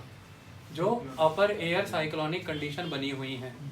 तो अपर एयर साइक्लोनिक कंडीशन बड़े लेवल पर झारखंड के सरफेस के ऊपर जो कन्वेक्टिव सेल्स बन रहे हैं उनको अपवर्ड खींचने का काम कर रही हैं, जिसकी वजह से यहाँ पर बहुत ही टोरेंशियल रेनफॉल हो रही है और बहुत ज़बरदस्त भव्य बरसातें हो रही हैं। आई बात समझ में? और यही काल बैसाखी का रीजन कोइंसाइड करता है उस वेस्टर्न डिस्टर्बेंस के साथ जिसको वेस्टर्लीज लेकर के यहाँ पर आई हैं। तो कुल मिलाकर के जो काल बैसाखी का आस्पेक्ट है, ये भी मॉनसून की तरह देखें तो मल्टीपल फैक्टर कंट्रीब्यूट करते हैं, इसी तरह से काल बैसाखी में भी मल्टीपल फैक्टर कंट्रीब्यूट करते हैं। ठीक है, पर काल बैसाखी लोकल मैकेनिज्म से कनेक्टेड है, local heating of the land से कनेक्टेड है, कन्वेक्टिव सेल्स बनते हैं, बे ऑफ बंगाल रीजन से बरसात मिलती है, पानी मिलता है और बरसातें होती हैं, जिसमें अपर एयर एटमॉस्फेरिक सर्कुलेशन एक रोल प्ले करने का काम करती है। इतनी बात क्लियर हुई? एक इम्पॉर्टेंट एस्पेक्ट ये है कि ये जो मैंने आपको बोर्दोशिला बताया, ये तो आसाम के लोकल इम्पैक्ट की वजह से आपको देखने को मिला, लेकिन अगर आप वेस्टर्न डिस्टर्बेंसेस की बात करें तो इस आपको और समझनी है कि मार्च एंड अप्रैल के मंथ में जो वेस्टर्न डिस्टर्बेंसेस मैंने आपको बताई, ये गंगा के मैदान की ट्रेजेक्ट्री को फॉलो करते हुए आसाम के रीजन्स में जाती हैं और वहाँ पे टी प्लांटेशन को बड़े लेवल पर उस रेनफॉल से बेनिफिट होता है, जैसे पंजाब एंड हरियाणा में वीट को बेनिफिट होता है, इसलिए उसे टी रेनफॉल भी कहते हैं। क्लियर? तो आसाम में आपने देखा बोर्दोशिला भी थी, लोकल हीटिंग इंटेंसिटी का फ़र्क भी पड़ा वहाँ पे कन्वेक्टिव सेल मैकेनिज्म, लेकिन वेस्टर्न डिस्टर्बेंसेस की भी रीच वहाँ तक आपने देखा पहुँची। हिमालय के साउदर्न रीजन में ट्रफ बना करके आगे को जाते हैं और आसाम की टी कल्टीवेशन को मार्च मंथ में, अप्रैल मंथ में जो रेनफॉल मिलता है वो बहुत बेनिफिशियल होता है। आई बात समझ में? क्योंकि मार्च और अप्रैल तक भी एक फ्रीक्वेंसी रहती है वेस्टर्न डिस्टर्बेंसेस की, ख़त्म होती है ग्रेजुअली। ओके, इसके बाद हम आगे बढ़ते हैं और हम देखते हैं अब साउदर्न रीजन में क्या इम्पैक्ट होता है।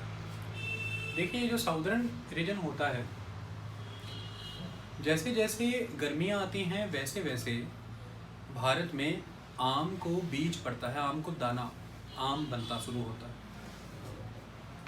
जब कहीं इक्वेटर पे सन होता है और इक्वेटर क्रॉस कर रहा होता है, उसी समय साउदर्न रीजन के कर्नाटका के, केरला के, तमिलनाडु, कर्नाटका, तमिलनाडु, आंध्र प्रदेश के रीजन के जो मैंगोज हो चुके होते हैं, इन पे हीट की इम्पैक्ट की वजह से बूर और दाना आ चुका होता है, आम बनने की बिगनिंग हो चुकी होती है। लेकिन अभी गंगा के मैदान में आम उस लेवल पे बना ही नहीं, क्योंकि वो हीट जोन से तो बहुत दूर है।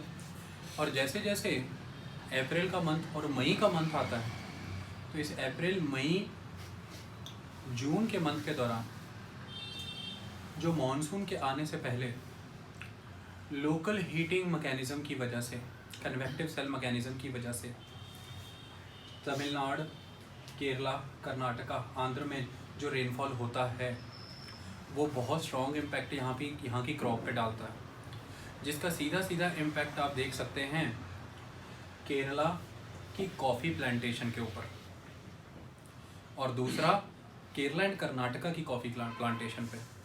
तो इसकी वजह से कॉफ़ी प्लांटेशन के जो सीड्स रहते हैं वो जो बहुत फ्लरिश करते हैं, और वो किससे कनेक्टेड रहते हैं, खास तरह की चेरीज़, तो उसको हम कहते हैं cherry blossom rainfall.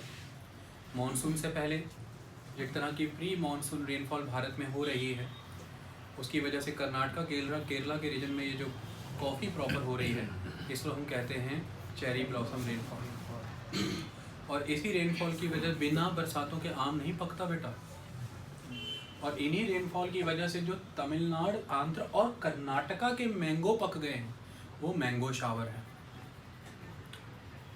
Coffee rainfall या चेरी ब्लॉसम रेनफॉल और मैंगो शावर आपने देखा, यही रीजन है कि मार्च महीने से ही, अप्रैल महीने से ही, मार्च अप्रैल मई के महीने में जब नॉर्थ का आम नहीं है तो northern great Indo Gangetic plain के लोगों को साउथ वाला आम खाने को मिलता है। साउथ से आम आता है, आप खाते हो उसे। और जब मॉनसून इस्टेब्लिश हो जाता है और नॉर्दर्न रीजन में भी बरसातें होती हैं तो उस वजह से आपको नॉर्थ का पका हुआ आम उन बरसातों के महत्व में मिलता है। तो समय से पहले आम पे बूर पड़ जाने का एक आधार भी भारत के मौसम चक्र का ही हिस्सा है, जिसमें प्री मॉनसून रेनफॉल बहुत इम्पॉर्टेंट है, जिसमें नॉर्थवर्ड माइग्रेशन ऑफ द सन बहुत इम्पॉर्टेंट है, और ये आपने यहाँ से समझ लिया। ये सारे तरह की रेनफॉल मैंने आपको बता दी है, आई बात समझ में। और ये था समर सीज़न, इसमें अलग अलग तरह की रेनफॉल्स हमने देखी, इसमें हमने लोकल कन्वेक्टिव सेल का एक्टिव होते देखा, और majority of the rainfall convective rainfalls की फॉर्म में देखी। अब एक बहुत इम्पॉर्टेंट फिनोमेना इस दौरान देखने को मिलता है, जो मार्च अप्रैल महीने के दौरान बिगिन होता है, लेकिन मई में बहुत ही स्ट्रॉन्ग वे में कंसंट्रेट कर जाता है, बहुत स्ट्रॉन्ग वे में, और ये है ट्रॉपिकल साइक्लोन्स का भारत के ईस्टर्न कोस्ट को प्रभावित करना। जब मॉनसून का इम्पैक्ट रहेगा जून, जुलाई, अगस्त, सितंबर, उन महीनों में ये ट्रॉपिकल साइक्लोन्स उस तरह से ईस्टर्न कोस्ट ऑफ इंडिया को प्रभावित नहीं करेंगे। सिर्फ और सिर्फ ये ट्रॉपिकल साइक्लोन्स एक रेनफॉल के तौर पर भारत में पेनिट्रेट करके रेनफॉल्स करने का काम करेंगे। लेकिन जब भी प्री मॉनसून और पोस्ट मॉनसून पीरियड आएगा, मार्च अप्रैल मई का पीरियड और उधर से अक्टूबर नवंबर दिसंबर का पीरियड, इन महीनों के दौरान बहुत ही ज़बरदस्त वे में ये tropical cyclone Bay of Bengal and Arabian Sea branch के भारत को प्रभावित करेगी। और इन्हीं मंथ्स में आप भारत में साइक्लोनिक एक्टिविटी, बहुत स्ट्रॉन्ग ट्रॉपिकल साइक्लोनिक एक्टिविटी देखने का काम करते हैं। ये बात क्लियर हुई?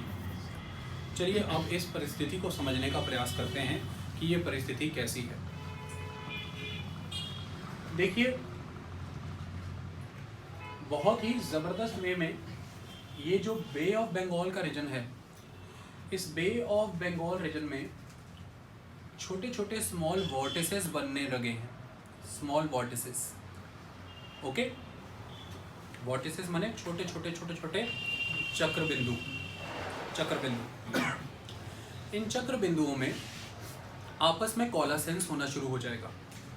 डिफरेंट रीजन में छोटे छोटे चक्र बिंदु बने, वॉर्टिसेस, और इन्हीं वॉर्टिसेस में आपस में कोलासेंस हो जाएगा और एक बड़ा चक्रवात बनेगा, वॉर्टेक्स। ये वॉर्टेक्स की खासियत ही ये रहती है कि जब इतने बड़े लेवल पर कन्वेक्टिव सेल्स ऊपर की तरफ उठ रहे हैं तो अल्टीमेटली ऊपर जाते हुए वो हीट रिलीज करते हैं, क्योंकि ऊपर जाते जाते कंडेंसेशन होना है, और कंडेंसेशन प्रोसेस में हीट रिलीज होना लाजमी है, क्योंकि हीट रिलीज किए बिना आपका कंडेंसेशन नहीं हो सकता, कूलिंग नहीं हो सकता। और ये जो हीट जो उनके अंदर एम्बेडेड थी, कौन सी हीट? जब वाटर इवेपोरेट हुआ था, तो पानी की बूंद जब पहली बार सन से हीट लेकर के या अर्थ से हीट लेकर इवेपोरेट हुई तो अपने अंदर एक हीट समा के ही इवेपोरेट हुआ था, वाष्पीकरण। तो वो हीट निकलेगी तो वापस से वो फिर पानी की बूंद बनेगी। वाटर ड्रॉप से मॉइस्चर बनना और मॉइस्चर से फिर से वाटर ड्रॉप बनने के बीच में एक बार हीट अचीव की और एक बार हीट रिलीज़ की, तो वो जो इनहेरिटेड हीट है उसको जब हम रिलीज़ करते हैं वो हीट इनहेरिटेड कहलाती है लेटेंट हीट। और क्योंकि ये कंडेंसेशन के दौरान रिलीज़ हो रही है, लेटेंट हीट ऑफ कंडेंसेशन है, और यही latent heat of condensation he in cyclones को एक जगह से दूसरी जगह मूव करने पर मजबूर करते हैं, और ये एक ड्राइविंग फोर्स का काम करती हैं, लेटेंट हीट ऑफ कंडेंसेशन। आई बस समझ में? तो कुल मिलाकर के ये latent heat of condensation release करते हुए साइक्लोन भारत में आकर के टकराते हैं, तो ये डिफरेंट एरिया को इम्पैक्ट करने का काम करते हैं। तो इनकी बारे में खासियत क्या है? सबसे इम्पोर्टेंट एस्पेक्ट कि अगर हम इनकी मूवमेंट देखें साइक्लोनिक, तो साइक्लोनिक मूवमेंट इनकी दिखती है वेस्ट से ईस्ट। मूवमेंट क्या है? वेस्ट से ईस्ट, क्योंकि एंटी क्लॉकवाइज है ना। तो आपसे पूछा जाए साइक्लोनिक मूवमेंट क्या है, तो west to east, anti clockwise, तो इसलिए साइक्लोन है। लेकिन अगर इनकी ऑर्बिटल मूवमेंट देखें कि ये किस ऑर्बिट में अर्थ में घूम रहे हैं, तो ईस्ट टू वेस्ट आ रहे हैं, ईस्ट टू वेस्ट आ रहे हैं under the impact of the trade winds, मैंने आपको बताया। और साउथ वेस्ट मानसून जब एस्टेब्लिश हो जाएगा तो ये क्लियर बात है कि pressure belt intertropical convergence zone बहुत ऊपर तक चली जाएगी। इसकी वजह से नॉर्थ ईस्ट ट्रेड विंड्स का वो वर्चस्व ही नहीं रह जाएगा बे ऑफ बंगाल में, तो ये ट्रॉपिकल साइक्लोन फिर वहाँ से बन करके भारत की तरफ तो आ ही नहीं पाएंगे। तो जब भी मानसून से पहले या मानसून के बाद ही इस बे ऑफ बंगाल रीजन में नॉर्थ ईस्टर्न ट्रेड विंड का एस्टेब्लिशमेंट होता है, और वो ईस्टर्न ट्रेड विंड्स किसी भी चीज़ को बनने के बाद भारत की तरफ लेकर के आती हैं। ये क्लियर है कहानी? तो कुल मिलाकर के ये जो पर्टिकुलर एस्पेक्ट है, इस पर्टिकुलर एस्पेक्ट को अगर हम देखें तो जितने भी वॉर्टिसेस आपस में कोलेसेंस होकर के वॉर्टेक्स बने हैं, तो बहुत ही ज़बरदस्त साइक्लोन मार्च में कुछ, अप्रैल में थोड़े ज़्यादा, लेकिन मई के मंथ में मैक्सिमम साइक्लोन आकर के टकराने का काम करते हैं। और इन साइक्लोन्स की खासियत है कि ये वेस्टवर्ड आ रहे होते हैं, अचानक से वेस्टवर्ड आने के बाद ये नॉर्थ ईस्टवर्ड या ईस्टवर्ड शिफ्ट कर जाते हैं बांग्लादेश और म्यांमार की तरफ। और बांग्लादेश और म्यांमार की तरफ जाने के बाद ये बांग्लादेश के रीजन में रेनफॉल नहीं कर पाते, क्योंकि वहाँ की टोपोग्राफी फ्लैट है, किसी तरह का टोपोग्राफिकल बैरियर उन्हें मिला ही नहीं। लेकिन अल्टीमेटली जैसे ही ये मेघालय और पर्टिकुलर एरियाज़ में जाते हैं, वहाँ पर रेनफॉल्स बहुत ज़बरदस्त करते हैं, और वहाँ से ही मेजॉरिटी ऑफ द रिवर्स जो बांग्लादेश में फ्लो करती हैं वो आ रही हैं। इसकी वजह से उन रिवर्स को पानी ही इतना मिल जाता है कि बांग्लादेश में इन्हीं साइक्लोन्स की वजह से फ्लड आते हैं, जबकि बांग्लादेश में इन साइक्लोन्स ने रेनफॉल किया ही नहीं था। उन्होंने हायर रीचेस पर रेनफॉल किया जहाँ से रिवर्स आ रही हैं, और इन साइक्लोन्स का इम्पैक्ट म्यांमार के आराकान योमा एरिया में होता है, जो माउंटेन एरिया है, क्योंकि यहाँ पर इन्हें बैरियर मिलते हैं फिर, और यहाँ पर बरसातें होती हैं। तो इस तरह से ये साइक्लोन का एक पाथ है, और कुछ जो बचे हुए साइक्लोन हैं वो उड़ीसा, आंध्रा और आंध्रा के लोअर रीजन और तमिलनाडु के रीजन को टकराने का काम करते हैं, और यहाँ पर रेनफॉल करते हैं, और डीपली पेनिट्रेट भी करते हैं। इतनी बात क्लियर हुई? सेम फिनोमेना एस्टेब्लिश हो जाते हैं जब टाइम आता है किसका? अक्टूबर, नवंबर, दिसंबर का। कुछ साइक्लोन्स हैं जो इंडिया को ट्रैवर्स करके आगे निकल जाते हैं और अरेबियन सी ब्रांच में भी पहुंच जाते हैं, और अरेबियन सी ब्रांच में पहुंचने के बाद इनकी डायरेक्शन फिर से शिफ्ट होती है और ये इंडिया की तरफ आते हैं, और ये गुजरात का एरिया, ये महाराष्ट्र का एरिया, इस तरफ साइक्लोन्स आकर के हिट करते हैं कोंकण के प्लेन को और गुजरात के एरिया को। तो यहाँ पर भी आपको साइक्लोन को देखने को मिलता है। कुछ साइक्लोन अरेबियन सी के मिड रीजन में बनते हैं, वो यहाँ पर बनने के बाद वेस्टवर्ड चले जाते हैं, majority of the cyclone Africa, gulf of Persia and red sea की तरफ, लेकिन कुछ बचे हुए साइक्लोन्स इंडिया के वेस्टर्न कोस्ट की तरफ भी आते हैं। कोंकण का मैदान है, उसके बाद गुजरात का एरिया, तो गुजरात एंड कोंकण काफ़ी प्रभावित रहता है अरेबियन सी के साइक्लोन से, और ये भी इसी समर सीजन में हो रहा है। क्लियर है कहानी? आई बात समझ में? ये वॉर्टेक्स उस लेवल पर बनेंगे ही नहीं जब यहाँ पर समर मॉनसून का इम्पैक्ट आ जाएगा। क्यों? क्योंकि इस पर्टिकुलर जोन में तो फिर साउथ वेस्ट विंड्स का इम्पैक्ट बहुत स्ट्रांग हो जाएगा। आई बात समझ में? और साउथ वेस्ट विंड के इम्पैक्ट के स्ट्रांग होने की वजह से ही यहाँ पर आपको उस लेवल पर वॉर्टेक्स बनते दिखेंगे नहीं, लेकिन क्योंकि लैंड और वाटर की डिफरेंशियल हीटिंग का कंसेप्ट बहुत स्ट्रांग है, तो जो ट्रॉपिकल कन्वर्जेंस जोन बन रहा है, इंटर ट्रॉपिकल कन्वर्जेंस जोन बन रहा है, उसमें जो साइक्लोनिक गतिविधियां बन रही हैं eastern Bay of Bengal region में, वो due to the differential heating of the land and the ocean वो खींच करके भारत में जरूर आएंगी और भारत में बरसात कराने का काम करेंगी। तो ईस्टर्न रीजन में साइक्लोनिक रेनफॉल होते हैं ड्यूरिंग द समर सीजन। और वो साइक्लोन जो बन रहे हैं वो साइक्लोन किस जोन में बन रहे हैं? वो साइक्लोन बन रहे हैं जो ट्रॉपिकल कन्वर्जेंस जोन्स है। आई बात समझ में? और वो बरसातें कराने का काम करेगा। क्लियर ये कहानी? तो ये है समर सीजन। इसके बाद आता है मॉनसून सीजन। वो मॉनसून सीजन डिस्कस करना है और वो हम कल करेंगे।